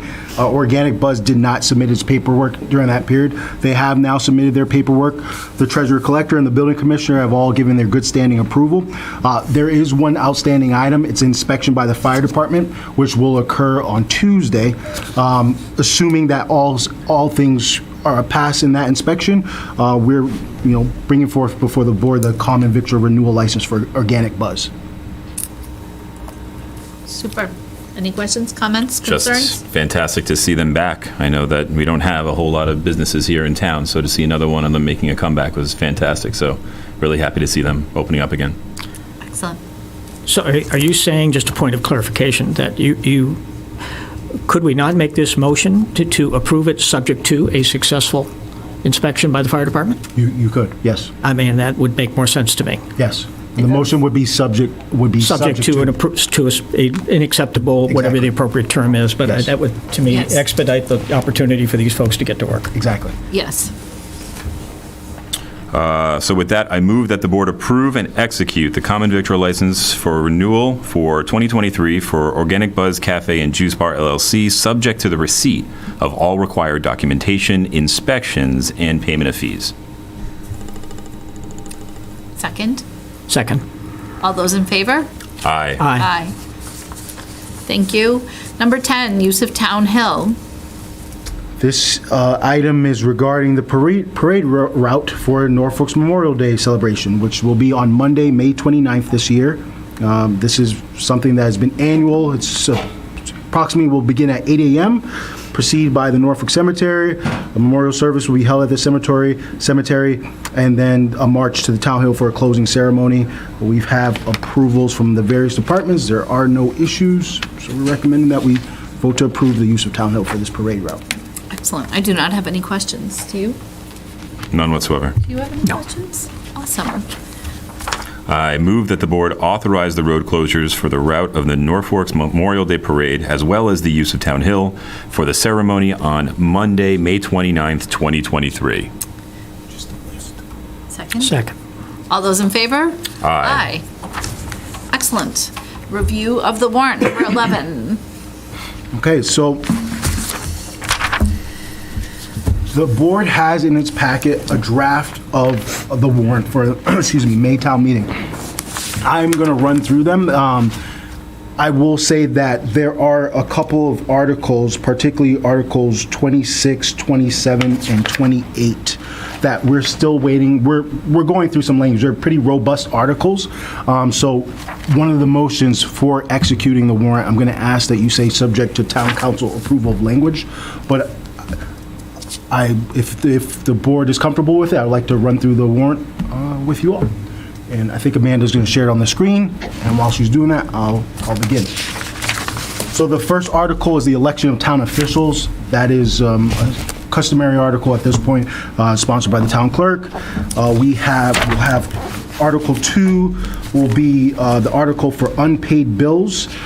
At this moment, we do have one unpaid bill from fiscal year 19 and 20, about $7,000. So we do have an action on that item. Item number 3 will be the budget transfers article. This will essentially, and the article list is on the screen, this will essentially be any budget transfers that we have to make to sort of make departments whole in the fiscal year, if there's any sort of transfers that need to occur there. Article 4, if the board remembers, this is the second time this is on the warrant, but this is what we will be doing in the future. It's an article for the approval of collective bargaining agreements. The board is where they reached a MOA with the firefighters union for the previous fiscal year. So that article will have a funding source for the firefighter union contract. Article 5 is the cost of living adjustment for non-union employees, recommending 1.5%, which is in line with what we've done generally for all the other contracts and unions that we've negotiated with. Article 6 is the fiscal year 24 general fund budget. Article 7 is the water division enterprise fund budget. Article 8 is the wastewater division enterprise fund budget. 9 is the capital funds, other sources, and that essentially is cash. We are not going to propose anything at this point for that article. Article 10 will be capital funds for borrowing. Once again, not expecting anything there. Reauthorization of the revolving fund spending limits. There will be no adjustments there. That's in line with what we've done the previous fiscal years. Some more cleanup articles. Article 12 is the standard Chapter 90 funds. This is us accepting the board accepting the approval of that funds and to utilize those funds. Article 13 is the town committee and officer updates. Article 14 is the final allocation of the 2000s for the final allocation for the master plan. As the board will remember, we received $40,000 in grant funding for this. We allocated $50,000 at the last year's Maytown meeting, and this is the final allocation of $50,000 to complete the master plan. We have an article for the funding of the schematic design for Freeman Kennedy School. This is an article that was asked to be a part of this warrant, but I've spoken with Ingrid, and I think we're aligned that this will be an article that will probably be IP'd until the fall. But that article's intent was to fund the schematic design for the Freeman Kennedy. Article 16 is the opioid stabilization fund, creating that. If the board recollects, we discussed that the town has been receiving revenue for opioid settlements with the various distributors like Johnson & Johnson, CVS, and so forth. And one of the things that is required in order to utilize those funds for opioid remediation is to establish an opioid stabilization fund. So we're doing that here. The next article is the PEG Access Fund.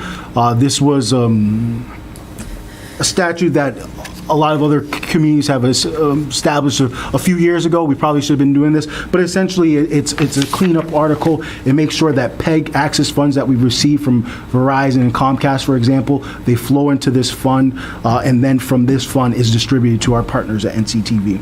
It's really a cleanup article. Article 18 is our annual CPC annual distributions. It essentially is giving allocations for 10% of, for housing, open space, etc. Article 19 is another annual article where it's administrative and operating budgets. It's funding those costs there, which is about $15,000 that we utilize for administrative and operating purposes. Article 20 is regarding allocation from the CPC for the renovation of the Norfolk Grange Hall. That's about $40,000 to address restorations for various items at Grange Hall. Article 21 is $60,000, is a CPC article, $60,000 to update the Norfolk Open Space and Recreation Plan. And that expires in July 2024. So we're beginning that process to update that now. Article 22 is a $15,000 article for the feasibility study for the renovation, rehabilitation of the Norfolk Town Hill, which includes the gazebo there. And this is in sort of coordination with recreation as well. Article 23 is a cleanup article from the 2022 annual town meeting. Article 25, we received notification from town council that we just had to do some clerical cleanup on that language, so nothing substantially being changed there. Just it seemed to have been a copy and paste error, so we're cleaning that up there. Article 24 is the street acceptance for Wrights Farm Road. Article 25, and this is where I like Rich to talk about these articles. Article 25 is amending Section 310 zoning bylaws. This is the sign bylaw here, and I'll let Rich talk about these ones here because they are a little bit in depth. Well, thank you. Just for a quick synopsis, the planning board has been working with the Norfolk Small Business Association and through several meetings had discussed some of the sign provisions which some of the business owners would like to see changed to help them for furthering the businesses and get utilize signage as a way to recognize their businesses. The changes that are being proposed are, one, is to allow for internal illumination, which is something that's not presently allowed. In discussions through the creation of the bylaw, the planning board had met with the advisory board and had been taking input from the Norfolk Small Business Association. and to kind of do what we call the crawl, walk, run approach to things, it would be by special permit to the planning board. So if, for instance, there was a situation where somebody was proposing an illuminated sign that didn't make sense in terms of how it was designed, it could be conflicting with the character of the neighborhood and so forth, they could say no. There was a fair amount of discussion at the March 8th advisory board meeting. If you recall from I think it was actually probably 2 falls ago now, when the building department proposed a crawl approach was to allow for internally illuminated signs for the town only. And as you probably remember, there was quite a bit of opposition to just limiting it to the town and not allowing for private businesses. So with this change forward, it would apply to the town or state, as well as private businesses. That's one change that they felt that could help them. Another change is to allow what we call projecting or blade signs. I'm sure you'll be familiar with that. If you go along a business and you see it project out and it's hanging off the building, that's what we call a projecting or blade sign. Again, that's a sign type that some businesses felt that could help them in terms of where their opening is to the business in relation to the parking and the sidewalks to different properties. And the last change of significance is allow what we call sandwich board signs, which are the A-frame signs that you take in and put out, where you might say, I have a special of the day, or something's upcoming that you want to advertise it. And it is allowed in terms of there are some standards in place that it could be on a sidewalk.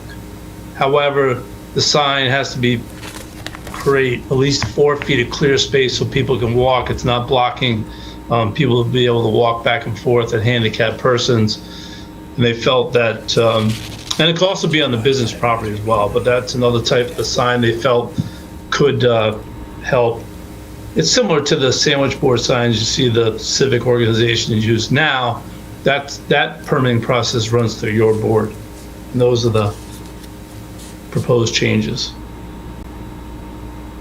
That article. Any questions? No. Rich, my only question is, was this a middle ground that we agreed to? Like, did we not include some of the requests of the Small Business Association, or does this cover everything they were looking for in terms of these adjustments? No, I would say that all the requests have addressed. Thank you. Any questions? No. Rich, you want to go to the zoning schedules? Sure. And so these articles are being broken up into 3 various articles. I think our intent with these articles, after speaking with town council, is we'll probably we have some language in here for the board to see, but these will probably be broken up into exhibits, and we'll put them on our website and also have them as handouts at town meeting, because these schedules are pretty robust. They're like 30 pages. Yeah, so. Rich, want to give a synopsis of what we're trying to do here? Because they're broken into substantial and non-substantial, so make sure that's clear. Well, just to clarify that's not the case anymore. That was a last-minute adjustment, but they're all They're all substantial, or they're all insubstantial? they're all changes to the zoning bylaws. So just quickly, in terms of, this is essentially what it's going to do is we have a table right now in the zoning bylaw that says where different uses are allowed. We're taking other districts like the B1, C1, C4, C6, and merging them into one table. So you wouldn't have to go 4 different places to see, okay, in the B1 district, is this allowed use, is it not allowed use, or is it special permit use? So essentially that's what Article 26 is doing. And then there's language cleanup to make sure everything properly referenced as one new, super table, if you will. It's all merged into one big table. And then Article 27, what that article would do is there are, over the years, because we've had one table and then we have these other little districts, someone would say, hey, I think we should have soft goods retail sales. Well, that went in the C1, but it wasn't in the B1.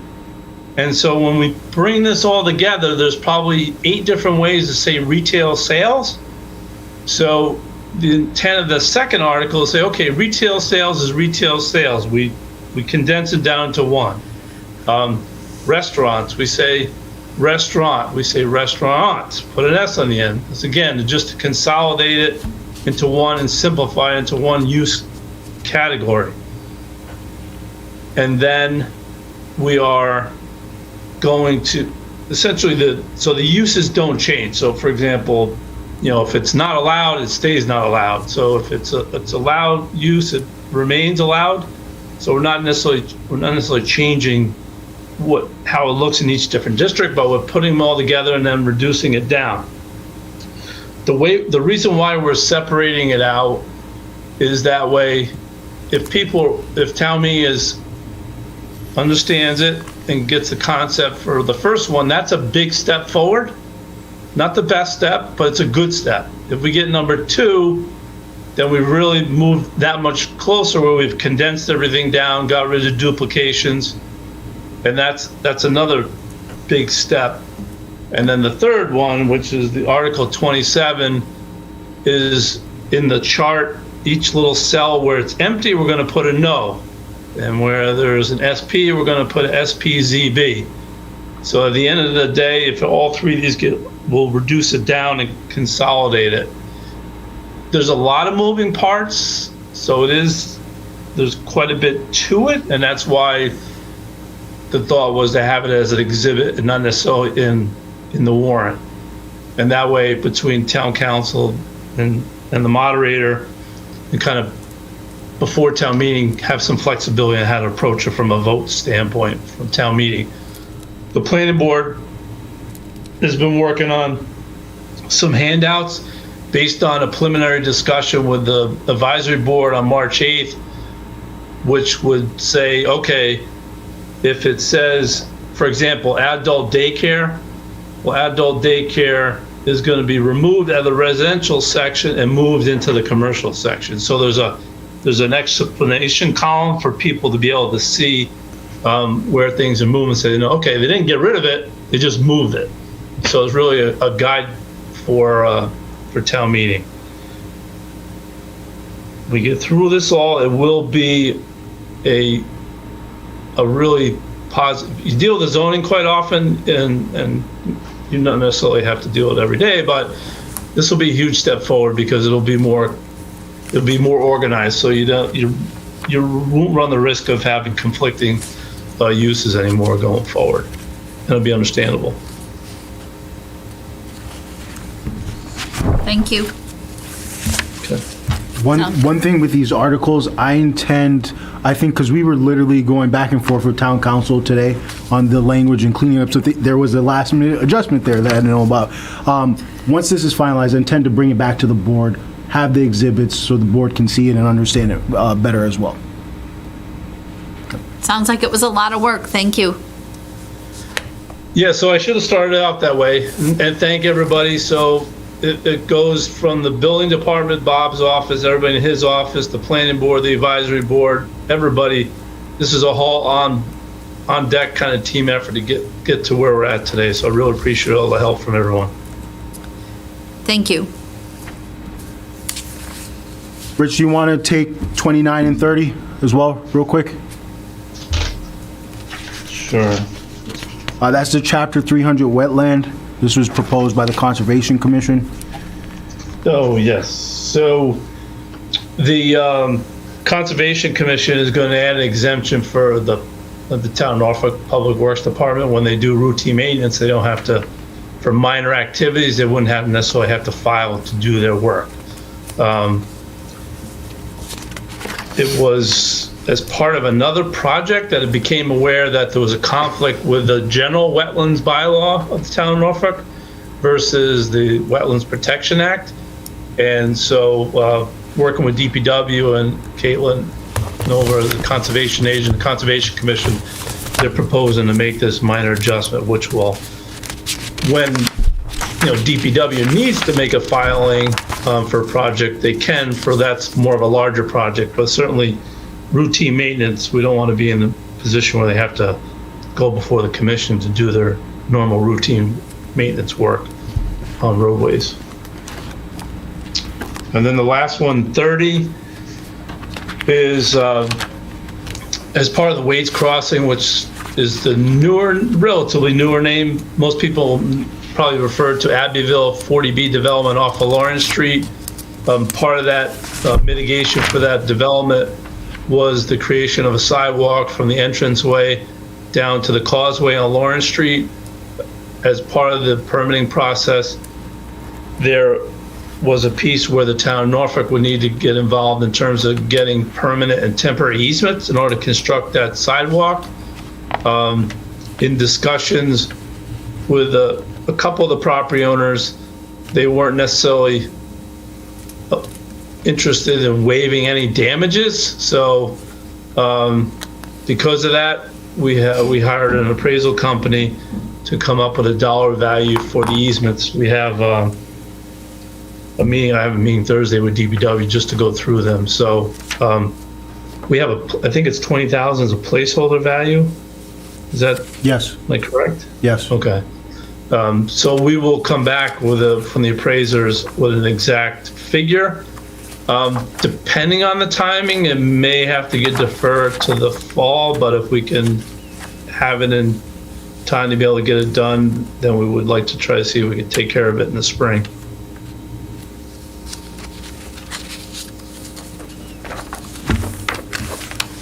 That is the warrant.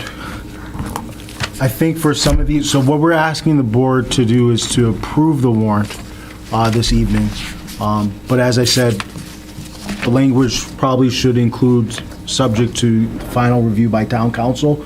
But also, I think for some of these articles, we definitely want to come back to the board and have them, explained a little bit further, because I do think we are making a few changes. Any questions? Why do we need to approve it tonight? Why wouldn't it make sense to wait till we got final approval, and then whatever changes may or may not take place and do one final approval process? Because advisory has already started their process in terms of recommendations and so forth. If we wait until April, because of the deadlines for getting the warrant out into the printer and the constable, I think we would risk missing that deadline. Advisory is not going to vote on the motions until the warrant is approved by. It's not a sticking point to me. I'm just curious why we had to do it now, but that's fine. Do you have a question? Was there a certain aspect of urgency associated to bringing forward the zoning articles at Springtown meeting and not waiting until the fall? I knew somebody had to ask. Well, so this actually started last fall, and at the time, the discussion was, this is not ready, continue to work on it for the spring. So the planning board and my department and building department worked to get it ready to be able for the Springtown meeting. And I know there's discussion that, there's been some history of we only do zoning in the fall, not in the spring. I suspect as we have, looking at back in the record since I've been here, we've had zoning in the spring and fall every year. And so when we're ready, we'd like to be able to have the opportunity to bring it forward. I think it's ready. Much like Jim, this isn't a sticking point for me. I was just curious as to if it was a prerequisite for something else that we were working on that required us to have to hear it in the spring. That's all. So that makes sense. Thank you. And my only question, if the intent on Article 15 is to IP that, why wouldn't we just take it off the warrant? I was asked to. I asked the same question today. Yeah. I was asked to keep it on. There hasn't been an opportunity for Ingrid to speak with her budget the school committee about it. I think her and I are aligned that it's probably a fall town meeting article, but she didn't have the opportunity to speak with her team just yet and be on board with that. So this is an easy one in terms of, if that's the determination, we would just have advisory and at town meeting just IP it, which is indefinite postponement. I think Todd has a comment. I just like to kind of add a comment too. I asked the same question today, Anita. I personally think it should be removed from the warrant. I agree. For a couple of reasons. One, there is no funding source for that article.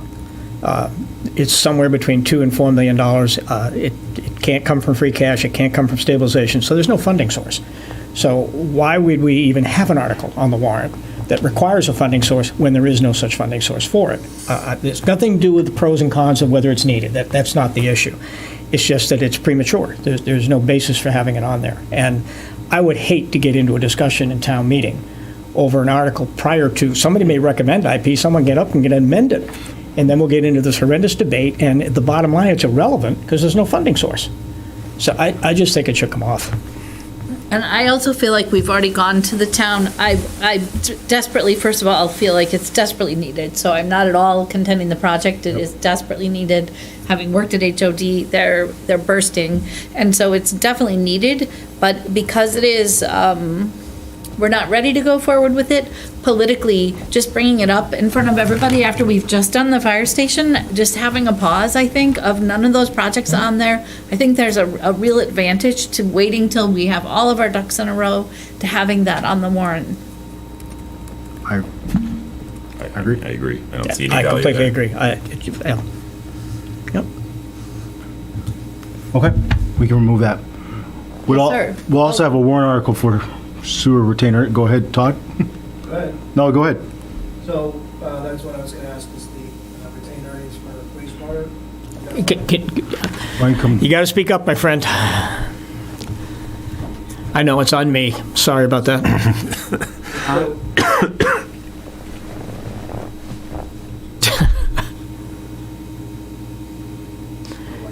Todd, why don't you sit up there? That's 'cause you're for gonna give your the cable presentation anyway, I anyway believe, isn't it? soon. Yeah. So with respect to the wastewater, as we did last year, we had to subsidize, or not subsidize, utilize retained earnings in order to subsidize for the receipts not received from the various members. I anticipate that going to be another issue as well, so that should be included on the warrant article. Similar language to what we did last year. Dollar amount I'm not sure of, but it's probably going to be around the $50,000 that we did last year. Okay. Are we cool? I would craft a motion based on the changes that the board has said and final town council review. And we'll present it at the next board meeting as well. Have at it.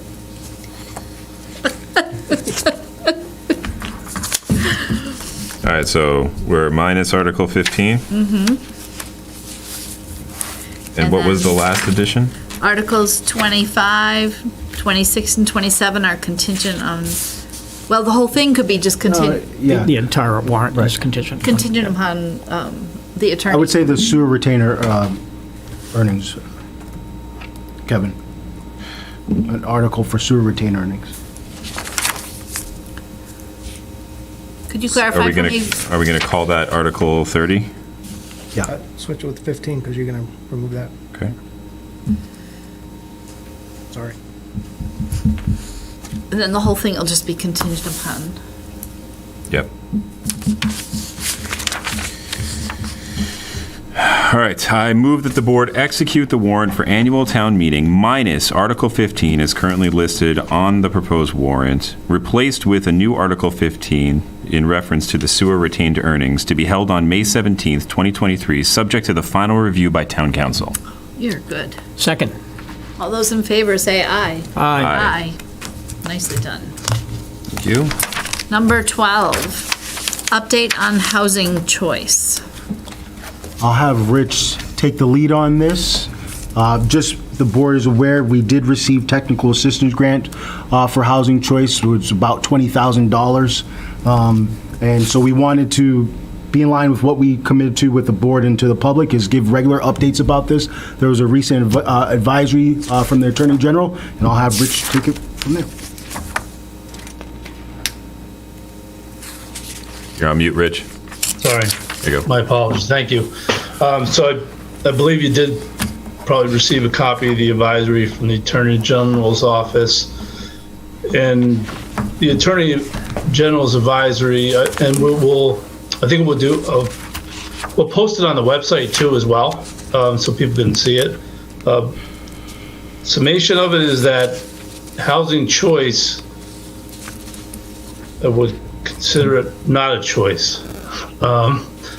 So as the discussion is going with housing choice, it was really framed for quite a while, honestly, till more recently, that it was connected to grants at the state level that were,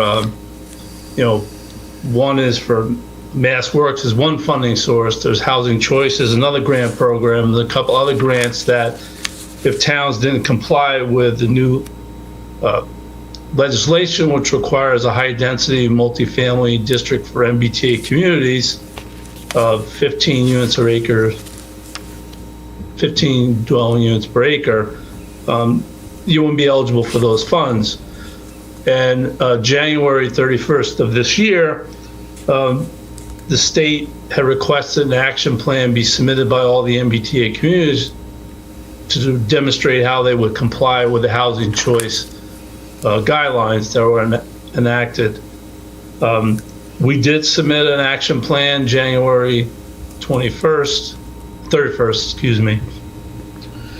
And we received that our action plan was accepted. And really the action plan is more an evaluation process at this point to take a look and see how the town might consider compliant with it. And that's where we're at the moment. Horsley & Wood is the consultant who is going to be taking a look at it and propose some options for the town to consider. Ultimately, it would be required a vote of town meeting to do that. The ultimate deadline right now for us and other cities and towns is December 31st, 2024. However, there were a half dozen communities that didn't submit any action plan, and that's what really cascaded into this advisory from the Attorney General's office, forewarning communities that it's not optional in terms of compliance. So I really kind of see in the storyline with this as evolving. So, I mean, this is the first piece of this in terms of this Attorney General advisory. Let's put those towns on notice and cities that didn't submit anything. But really, ultimately, is I suspect when we get to December of 2024, if we don't do anything and other towns don't do anything, that's really where we'll probably see where this all shakes out. But the story is still being written on this.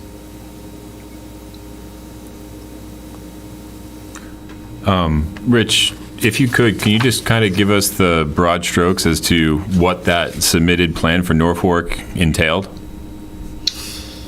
Yeah, so the submitted plan was, as I mentioned, Horsley & Wood is doing the assessment in terms of looking at the zoning districts around half-mile radius around town center where the rail station is, and looking at properties that could be eligible to be zoned for high-density multifamily housing. There are properties that have to be excluded. So, for example, Town Hall is one of them, the library is one of them, the church is another one. However, if there are municipal properties that could be converted to housing, then those properties could count towards it. Ultimately, it's a mathematical exercise in part. It's for us, it's the potential for 750 dwelling units. And as going to the different guidance workshops on this, it's not an actual number. What I mean by that is, if there's not wastewater capacity to reach those densities, if there isn't the ability to manage stormwater on a piece of property, then you're not going to get to that density on some of these different properties. So, for example, and some of them are already going to be built. So, for example, the condominiums on the Hill Meeting House that were 40B housing that was built, we can include that property within it, which is kind of an oddity, honestly, but we can include those properties in the district to count.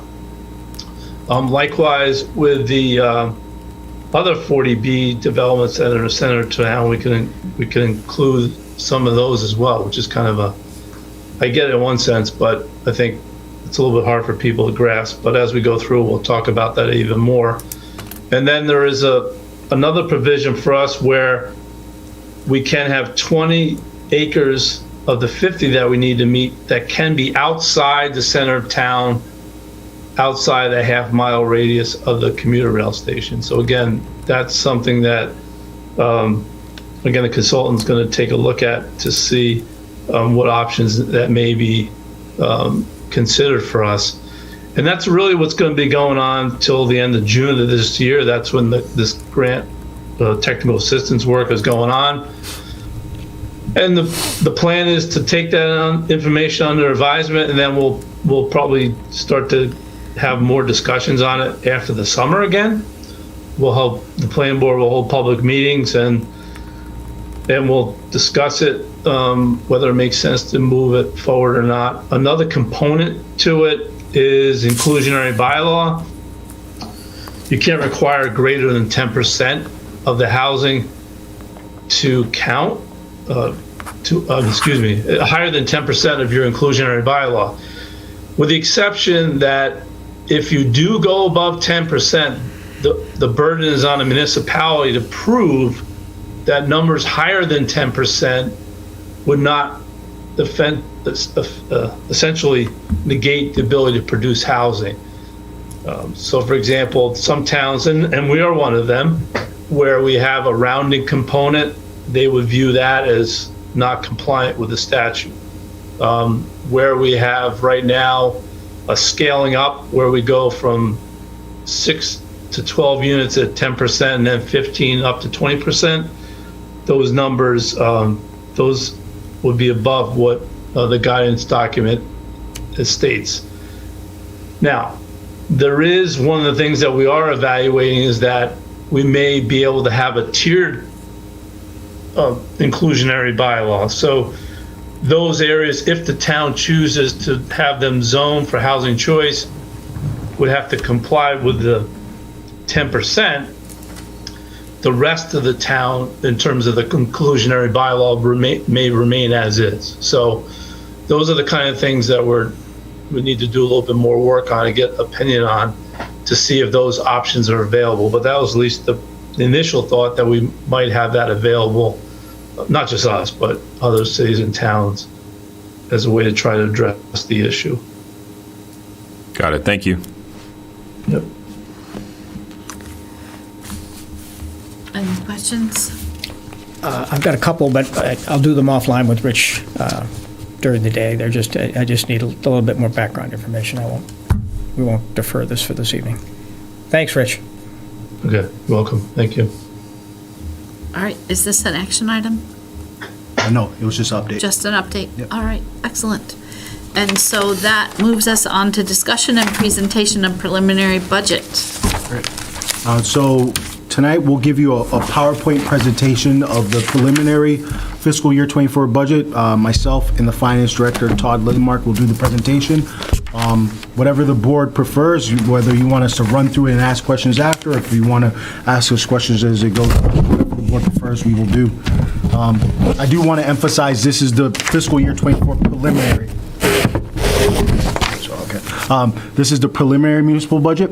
So this is reflective after we received the KP assessment, for example, our MEC assessment and so forth. There is work to do, to be done. So our first slide is going to be revenue. Just And I'm just going to jump in. I think my preference in terms of my learning style would be that we ask questions as we go along instead of waiting till the end and at 9:30 at night ask some fresh questions. So I think I would encourage the board members just to jump in as they have questions, if that feels okay with everybody. Yeah, that's good. Thank you. Sorry. Problem. So the first slide is our revenue. It equates to $37 million in our tax base. That equates to new growth as well as our 2.5% increase. We have local receipts at $3.9 million. That is reflective after Todd and I have really looked at our recap and have looked at past performances of local receipts. We've put it in an area where we feel comfortable with, as well as being conservative with the realization that being conservative with our revenue assists us with free cash in the following year, but we have a tough budget this year, so we had to make some changes in terms of revenue and local receipts. State aid figure is reflective of the governor's budgeted numbers. We're utilizing $200 million in ARPA funds. This is reflective of the stormwater expenditures. 200,000. Yep. Thank you. Yes. Oh, It's shoot. like- Did I say 200 million? Yes, you surely did. I apologize. We would not Just have a balancing checking. issue. I apologize. I like your That's number okay. better. Yes, we wish we had 200 million Yeah, ARPA funds. I wish so, too. 200. Thank you. $200,000 in ARPA funds. The previous year we utilized $354,000. I think if the board remembers, I did give an update. Not all of the expenditures that we had asked for in the previous year were approved. We've tailored that. Mr. Lindmark, Blair, and Barry have worked on that, so we feel comfortable with this figure, which is more conservative. And at the moment, obviously, we're not proposing utilizing free cash. So that essentially leads to $46 million in revenue, which is an increase of 3.7% for fiscal year '24. I would go, Todd, you. State aid. State aid, okay, sorry. So the state aid, again, going from fiscal year '23 to fiscal year '24. If you go down the items, Chapter 70, there's been talk about, big influx of Chapter 70 monies. Unfortunately, that doesn't flow to us. Just the way the magical equations work at the state level and how they identify the various per student charges, et cetera. But we did get a small increase on that particular line item. Charter school tuition, a little bit of an increase. Unrestricted government aid, also an increase. That's typically the lottery monies. Additional aid is pretty much in line with where it was in the past. The exemptions are a little bit down, but I'm not overly concerned about that small adjustment. The biggest adjustment here is on the state-owned land. The state did a reevaluation on a lot of the different properties, so that increased our allocation that what we're going to be receiving. And then the estimated assessments. Again, this is preliminary. There's another 4 iterations of the budget to be had, but this is typically what we utilize as far as for our budgeting purposes. So typically, the budgets come in a little bit better, and that additional help goes towards free cash if we, have additional revenues from the state coming from that component. Total change is $204,882, or an increase of that component of about 4.73%. One thing I would add to that, because some questions have emerged, some of the questions that have emerged is based on the governor's budget, have we seen the allocation of the millionaires tax for education? We have not, and we don't see that in that budget. Also, another question that has emerged in terms of the Student Opportunity Act and the renewed formula that was supposed to get more funds into certain into communities. What we're seeing is that most of these funds they're going to gateway communities. So Norfolk hasn't really been a beneficiary of that Student Opportunity Act. As part of the governor's first budget, she did include $1 billion of forecasted revenue coming directly from the new fair share amendment. Of that, I think $510 million is going to education. The other $490 is going to transportation. Of that 510, like $360 million is going to higher education. Yep. And I think there's like another $140 million that goes to early education, pre-K and childcare. Right. So that leaves, I think, $10 million for elementary education. So clearly there is a disconnect as to priority and allocation as part of those funds. But as you mentioned, That's a preliminary budget, right? We don't know how that's going to shake out once it gets through the House and the Senate. So I just wanted to note that because I was tracking it as well. Correct. And would we have access to the early education funds for our early education programs? All it is right now is it's high-level line items that don't have specifics as to the programs. It's like this grant program, we're going to make a grant program for this. So it's tough to tell if we would be eligible for a lot of the programs they're highlighting. We have a great deal of need for that early education in Norfolk. Absolutely. So the next slide is our revenue highlights, and what we want to highlight is new growth has continued to be robust. We've had strong numbers there in the previous fiscal years. It's continued that trend in this fiscal year. Our real estate receipts are on track. When we give the next quarterly update on revenue expenditures, Todd will highlight that in his presentation. Building permits have been strong once again. Revenue has been strong in that area. The state aid, as Todd had mentioned, increased about 4.73%. Prison mitigation funds, we did want to highlight that as sort of a negative for us. The previous fiscal year, we budgeted $300,000 in revenue for prison mitigation funds. Excuse me, fiscal year 23. Late evening, I apologize. I'm rusty in the late evening. So, fiscal year 23, we budgeted $300,000. The town was received $112,000 of that. We've reached out to our representatives and senators trying to understand why that is the case. Our town administrators group have sort of worked together to understand why certain communities had reductions and some didn't see much of a reduction. So we're trying to understand that. But because of that reduction, we have to be semi-conservative, and we've reduced our revenue, sort of our budgeted revenue for fiscal year 24 to $200,000. And for us, I think we'll admit it's a bit of a gamble because we've received $112,000. Previous fiscal years, for the past 5 fiscal years, we've received over $200,000. So we didn't see any language change, didn't see a formula change, but we did want to highlight that as a negative and something of concern for us, and something that we've reached out to our representatives about to sort of advocate to get the funding that we expect there. Not to completely deter the conversation, but have we had any connection or conversation with the Department of Corrections about what the move forward plan is looking like for facilities and whatnot? I know we had a big conversation previously about Framingham and if we were going to be absorbing those inmates or not, but has any of that been ongoing? We sent an email to them, and what we're trying to do is get a town administrators meeting with them to sort of understand the plan moving forward. We feel like instead of individualized going to them and not really getting the response, if we work collaboratively, that might lead to getting an understanding of that. Great, thank you. You're welcome. And then obviously the ARPA funds for $200,000 for stormwater in this fiscal year budget. So up on the screen behind me, hopefully, is the proposed budget for fiscal year '24.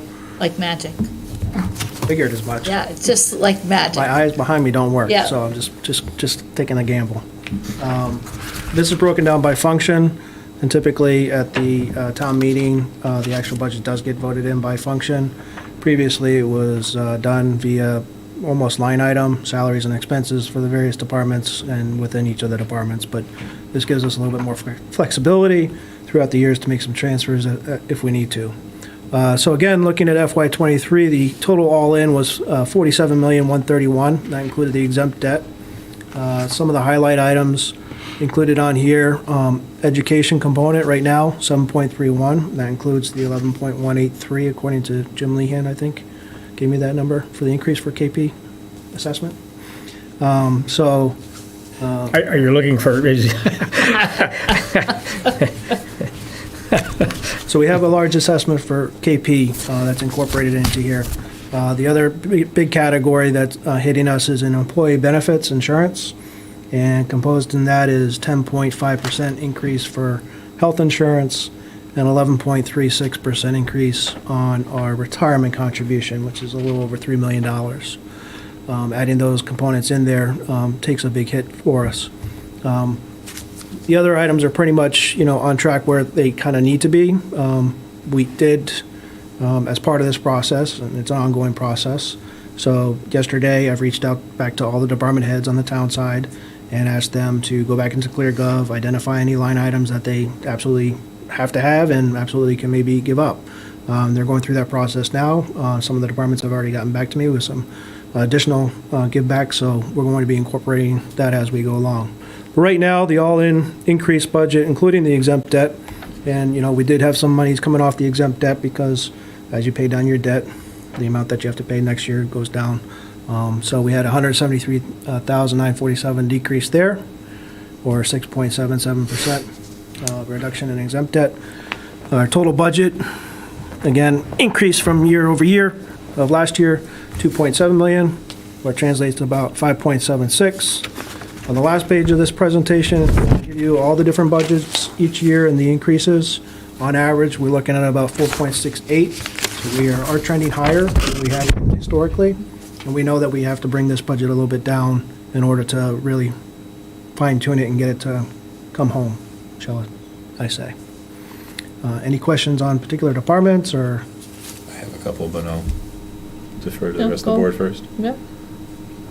So Todd, you highlighted a couple of double-digit year-over-year increases on particular line items, specifically surrounding insurance, the KP assessment, and sorry, the other item is Retirement. Thank you, retirement. Can you talk a little bit about the recurring nature of those? If you anticipate that we're going to see large increases year over year moving forward, or if we're going to see those start to go down a little bit as we go into 25? So the KP assessment is a year-to-year different change. It's on a formula based on population, income, and property values. Add all those three characteristics, which changes each year. You can't come up with the same formula. We've tried. But given the fact that this year with KP, reduction of 50-plus students in Plainville, reduction of 50-plus students in Rentham, and we had 8 increase. Overall programs down 100 students, but we're adding 8, so we're getting hit on the big side for us. Typically, we trend around 3-4%. Some good years, we had 0.19%. I mean, but the assessments are a little bit over the board, so this is a high year. Do I expect it to be a high year next year? I don't expect it to be. Because I anticipate us, since we are getting set at a much higher rate this year, our assessment going forward next year, as long as they keep their budgets within the just under 4% parameter, I anticipate that number to go down. But given the constraints of the economy and double-digit inflation on everything, one never knows. I'm speculating a little bit, but in anticipation of the history of where we've been, and if you take the past 6 years of each of the different towns and add them up, we're still not too bad. We're actually probably a little bit on the lower side than the other two comparatively. Plainville's gotten hit 9.9%. We had 2 years of 9% increases. We've never gone over 5%, and like you said, a lot of times we're under 3%. Right. I can add a little bit to that. I do think you're going to have some continued high numbers from KP for at least the next couple of years. There are some considerations that might lower it, but I think they're unlikely. You have declining populations in Plainville and Rentham in terms of the elementary schools. We've done some forecasting. I'm on the finance committee at KP. We've done some forecasting trying to figure out what these trends might or might not be. They're not true to life, but they do give you some elements of consideration. We're going to be, I don't think we're going to get 11% again. Yeah. But I think we're going to be in the 6 to 8% range for a while. Gotcha. Okay, that's helpful. Thank you. Unfortunately. And then there's not a whole lot we're going to do because you got Rentham, especially this year, you got Rentham and Plainville less than 2%. So it's going to fly through their town meeting. So that number's locked for us, I would assume. Mm-hmm. And then with the healthcare, 2 months ago, they come out and tell you, hey, the rate range is from 0.5% to 10.5%. You have the sit-down meeting. Oh, yeah, you guys came in at 10.5%. That's awesome. So a lot of it has to do with the very high incidences where we've had a lot of claims, especially those that have in excess of 125,000. Typically, once you hit that threshold, Maya pulls them out, puts them into a pool to help offset some of our increases. But we've had, whether you want to call people venturing out to get more things checked out, or they're just some very significant claims that are being utilized these days. It could be COVID related, again, not being checked out prior to it, but now they are. So I anticipate hopefully that goes down again next year as well. But again, depends on claims, which, it's not just claims of the town's employees. We have, all the others, whether it's kids or spouses or what have you, that are possibly included in that. And then the retirement, typically that trends at about 7 or 8%. I think it's a little bit higher. Not sure exactly if it's the change in the discount rate that they're utilizing. I did ask for some clarification because we're trying to figure out some school numbers. I have a full spreadsheet of all the employees. I can't tie into a number that they're actually telling me it is, so I'm waiting to get clarification on that to give me a better idea. But I anticipate that hopefully to be back in line with the 7-8% trend that it's been going at. Question on that retirement, Todd. Do they assess, I know they used to, are they still assessing you based on performance? I'm not 100% sure because, again, I'm waiting to find out that calculation that the actuary has given me and tying it into the numbers to see where, so I can backtrack to see how they make up that number. Yeah, 'Cause they have done that in the past. They are And- doing performance. Yeah, and that's going to not help either. Exactly, yeah. Okay. Any other questions? Not on this part, thank you. One also, final thought. So the exempt debt that you see there does not include the amount for the fire station. Fire station, I'm waiting for cash flow statements coming from the project manager to give me a better idea of how to proceed with getting the bonds, which should be coming shortly. That would be in addition to this. It would just go on top of the excluded debt, exempt debt portion. Okay, any other questions? I do. On the fire station bonding, are you going to short-term that and then long-term it, or are you going to go long-term day one? I'm going to see what the options are. Do the least expensive. Okay. That's it. Thank you.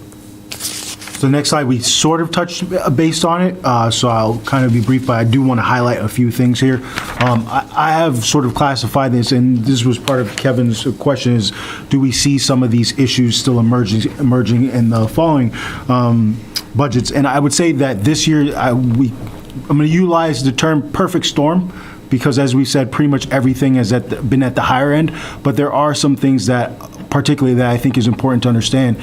For example, this year, a SAFER grant that funded a firefighter position is expiring for fiscal year '24. Our MEC assessment increase, it corresponds with a reduction in a grant that we received from the state. And in fiscal year '24, that will be the final year that we have a grant. So the following budget will have the full assessment there. A big highlight on this for us that I think is important to understand for education, for all 4 districts, for the budget that we have at the moment, it's $1.7 million. Now, if we remember that first slide that we looked at, our revenue is $1.6 million. So we're already in the hole on budget, just on education expenses alone, nothing else. And so that is going to lead to the slide that Todd will touch base on of where our budget deficit is. So that's a huge driver, along with all those other issues that we've talked about. So I won't belabor the point since it is getting a little late. Todd, let me touch the request not funded, then you do the next one. The request not funded, obviously, this is just reflective that when we first started this process, we didn't understand what our budget was going to really look like. We didn't expect 11%, KP assessment. We didn't expect 10.5% health insurance. So the department submitted a budget that Todd and I, we always frame as tell us what your needs are, tell us what your requests are. So we think it's important that the board and the public know what the requests were initially. And a good amount of them were based on additional staffing hours, adding bandwidth to our departments. So we did want the board to know about those requests. Also, I've asked our school department, Ingrid, as well as our partners at the regional school to provide a slide as well, because every group has sort of made reductions. I think we have to look at further reductions. So I've asked them to provide a slide too, so you have context of what they're not funding as well. So currently, based on taking all the revenues we have and the expenses that we have currently listed, again, we're identifying more, so this budget deficit of $1,000,007 is going to be reduced further. Will the State House or Senate propose different budgets? Again, typically we try and budget based on the governors, and typically it goes up a little bit and we reap the benefits. But maybe, if we know that there's an approved budget coming down the pike that's increased and helps out, we might be able to utilize that. We have to be cognizant about, the cost of fuel. Again, utilities, supply chain issues, we've endured them this year. We did a transfer at the fall town meeting for fuel and utilities for various lines throughout the town of about $75,000 to help offset. We're cognizant of that, and we're trying to provide a most efficient budget without the expectation of trying to overinflate for obvious reasons to come into a balanced budget. Teacher union contract is currently up for renewal. That's still in play, so we're waiting to hear how that shakes out. And then some of the ideas, potentially ARPA funds we might be able to utilize, or free cash to help make some budget shortfalls. But again, won't know those numbers until we go through this process of really going through all the expenses and getting a better number of the deficit overall. And so the next slide is some of the options, obviously, to balance the budget. And so what we asked the Norfolk schools as well as our regional partners to see if there were any reductions they could do. Obviously, $1 million, almost $1.1 million deficit is pretty extensive for the town of Norfolk. So we've asked the Norfolk schools to look at reducing their budget from 4.7%. We're going to explore the usage of ARPA funds or free cash. We're obviously looking at further reductions in our town departmental budgets. As Todd had mentioned, we've opened our budgeting platform back up to our departments. We have various ideas that we believe we will explore, which include a hiring freeze for next fiscal year on non-essential positions. We will have to look at reductions in the town departmental budgets. Another option is the use of the Special Education Stabilization Fund, particularly because special education has led to increased costs. And so we have to explore whether we want to utilize those funds. I think the big next step for us is to work with our departments and get further reductions there, get understanding from our partners, whether it was the regional schools or Norfolk Public Schools, if they can reduce their budgets further, and then we'll be able to come back and take a look at if we have to, and not if we have to utilize ARPA or free cash funds, how much do we want to utilize those for? I think we want to be judicious about that, particularly where we're going out for bonding for a variety of projects, including the fire station project. We want to make sure that we have as good of a bond rating as possible because that impacts the cost of borrowing.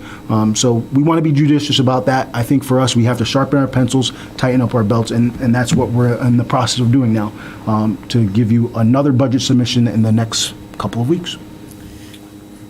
Let me ask a question. What's the dollar value between the 4.7% and the 4% for the Norfolk schools?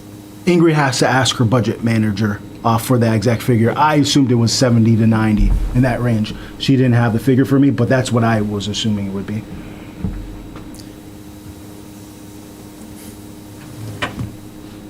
Go ahead. Do you have any questions, Jim?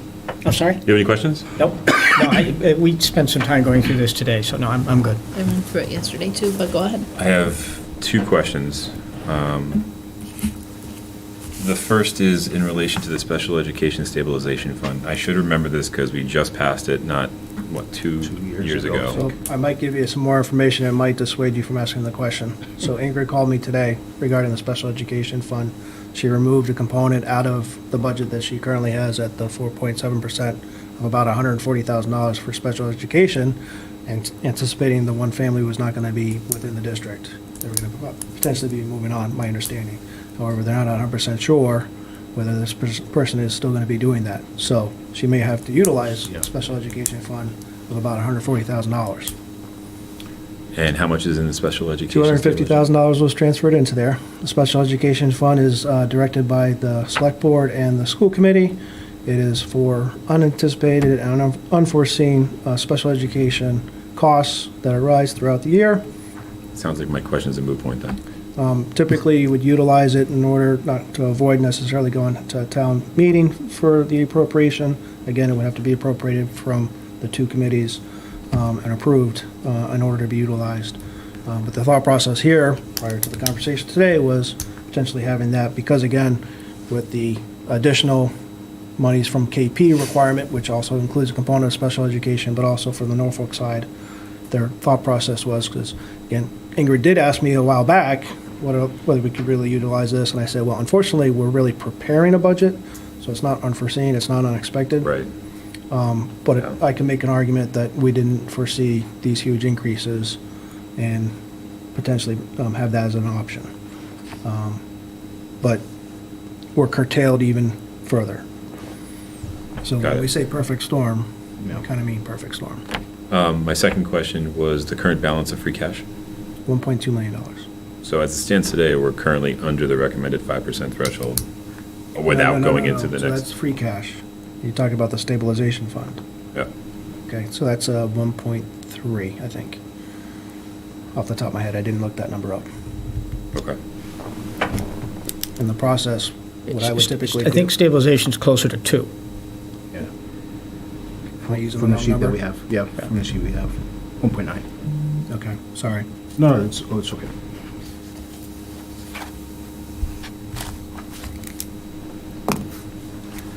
Either way, it still feels like we're short of where we should be to be comfortable, right? Well, I'm not comfortable. Yeah. I mean, in terms of the recommended Yeah. balances, we're below. Yeah. Yeah. Okay. Thank you. And as a matter of fact, even though you try and, the thought process is here to have a stabilization fund of about 5% in order to fund the budget. But the bonding agents want even more. Right. It's a 14 to 17% threshold that they really want. So. Are we still I'll never double A get there, plus? but- Are we still a double A plus? And one of the good things, if we can let's take two good things out of this. For AA plus, I've looked at some comparable communities, and I know Todd speaks with our rating, or sort of our financial advisors. Norfolk, I think I'm cautiously optimistic that we have the balances that need to be AA plus. They use a scorecard, our rating agencies, and if you look at the scorecard that the Norfolk has had previously, I think we're in line with keeping that rating. So that's good news. Another good news thing is from the Norfolk County. I received an email from them saying that the allocation of revenue loss funds shifted in a positive direction. So instead of more funds in the restrictive category that we talked about, like wastewater and Broadway and so forth, there's additional funds in the revenue loss category. So that is going to add about $130,000 to that category for us.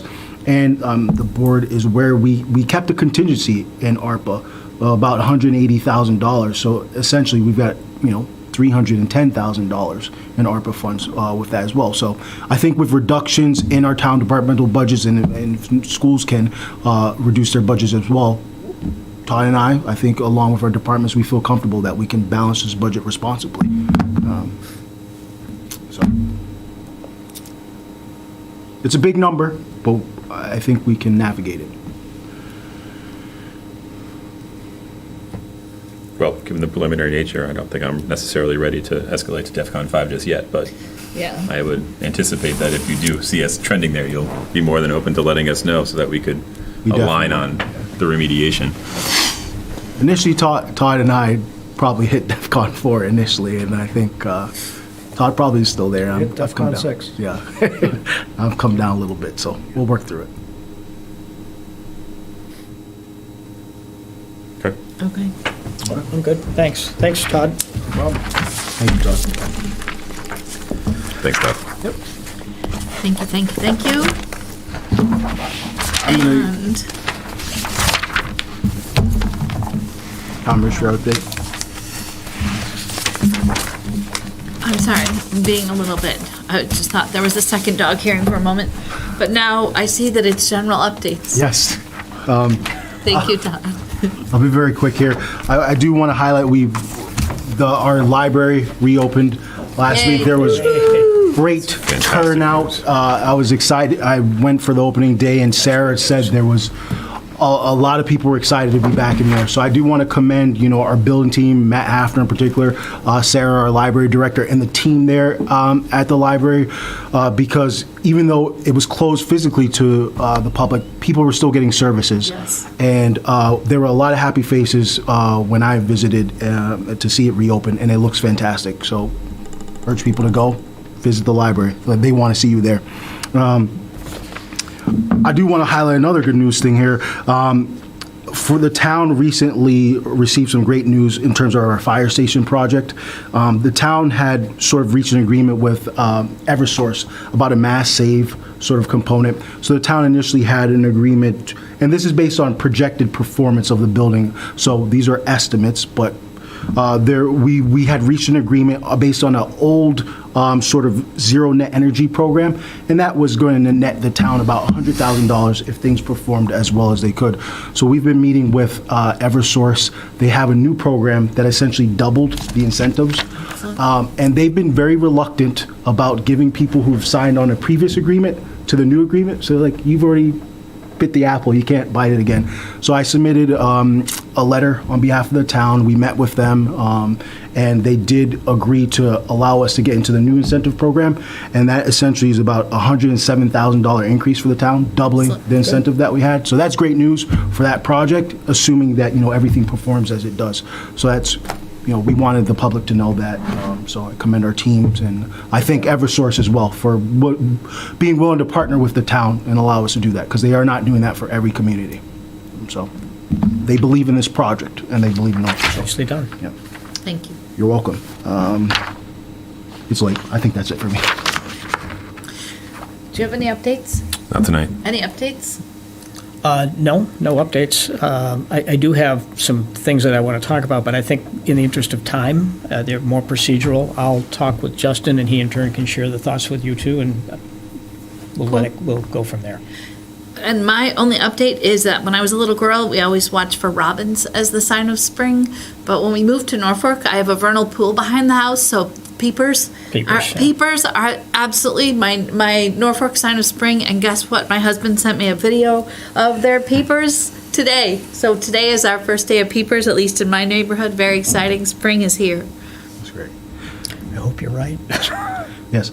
One other quick update, actually, and I think, Jim, you probably can talk about this a little more. I think the Norfolk community lost an important person in our community, and I'll let Jim say it, but I do want to bring it up because actually several staff members came up to me to talk about the importance of this person and what they meant to the community. It was mentioned at our Affordable Housing Trust. So, Jim, I think you know the gentleman. The gentleman's name is Scott Dietrich. Scott is not only a dear, dear close personal friend, but Scott has been an institution in the Norfolk Alliance forever. I can't think of anyone that has ever worked harder and donated more time and energy and finances to the benefits of the Lions and the wonderful community work. You are a Lion, Kevin, you know. I don't know, you're not, okay, I didn't mean to exclude you if you were. I apologize for that. But and of course, Todd is as well. He's just been an institution in the Lions. And he and I were the two founding fathers of the Affordable Housing Trust. It was a passion of his, and he never lost that passion. He did, unfortunately, have the misguided judgment to move to Franklin about 5 years ago, but he passed suddenly 2 days ago. He had been quite ill and had a number of issues, but he was at my, I'm going to get emotional about it. He was at my home a week ago having dinner with he and his wife, and he will be sadly missed. I think there are some tentative plans for a memorial service next week, still in the works, but he will be deeply, deeply missed. Thank you. Yeah. Thank you for that. That's a kind of a down way to end a meeting, I guess, but he will be, I'm going to reframe this. He will be rejoiced. He will be celebrated because of all of the wonderful things he did. That really is the way to remember Scott, is to remember all that he gave, and that we should rejoice in. Made the world better. Yeah, he did. He's left us in a better place. Excellent. Thank you very much. Warrants. Warrants. I move that the board approve 5 warrants for the period of March 7th, 2023 to March 14th, 2023, as printed on the agenda for this meeting. Second. All those in favor, aye? Aye. And the minutes? I do not move. Was I clerk at the time of these meetings, or were you at these meetings? Well, I was not at the 7th, so I wouldn't be able to move that one way or the other. Then in that case, I'll just move them both. I move that the board approve the meeting minutes of February 7th, 2023 and March 7th, 2023. Second? All those in favor? Aye. I will abstain. Thank you. And one final motion. I move to adjourn this meeting of the Norfolk Select Board. Oh, I will gladly second. Thank you. All those in favor? Aye. Aye. Aye. Thank you, Andrew.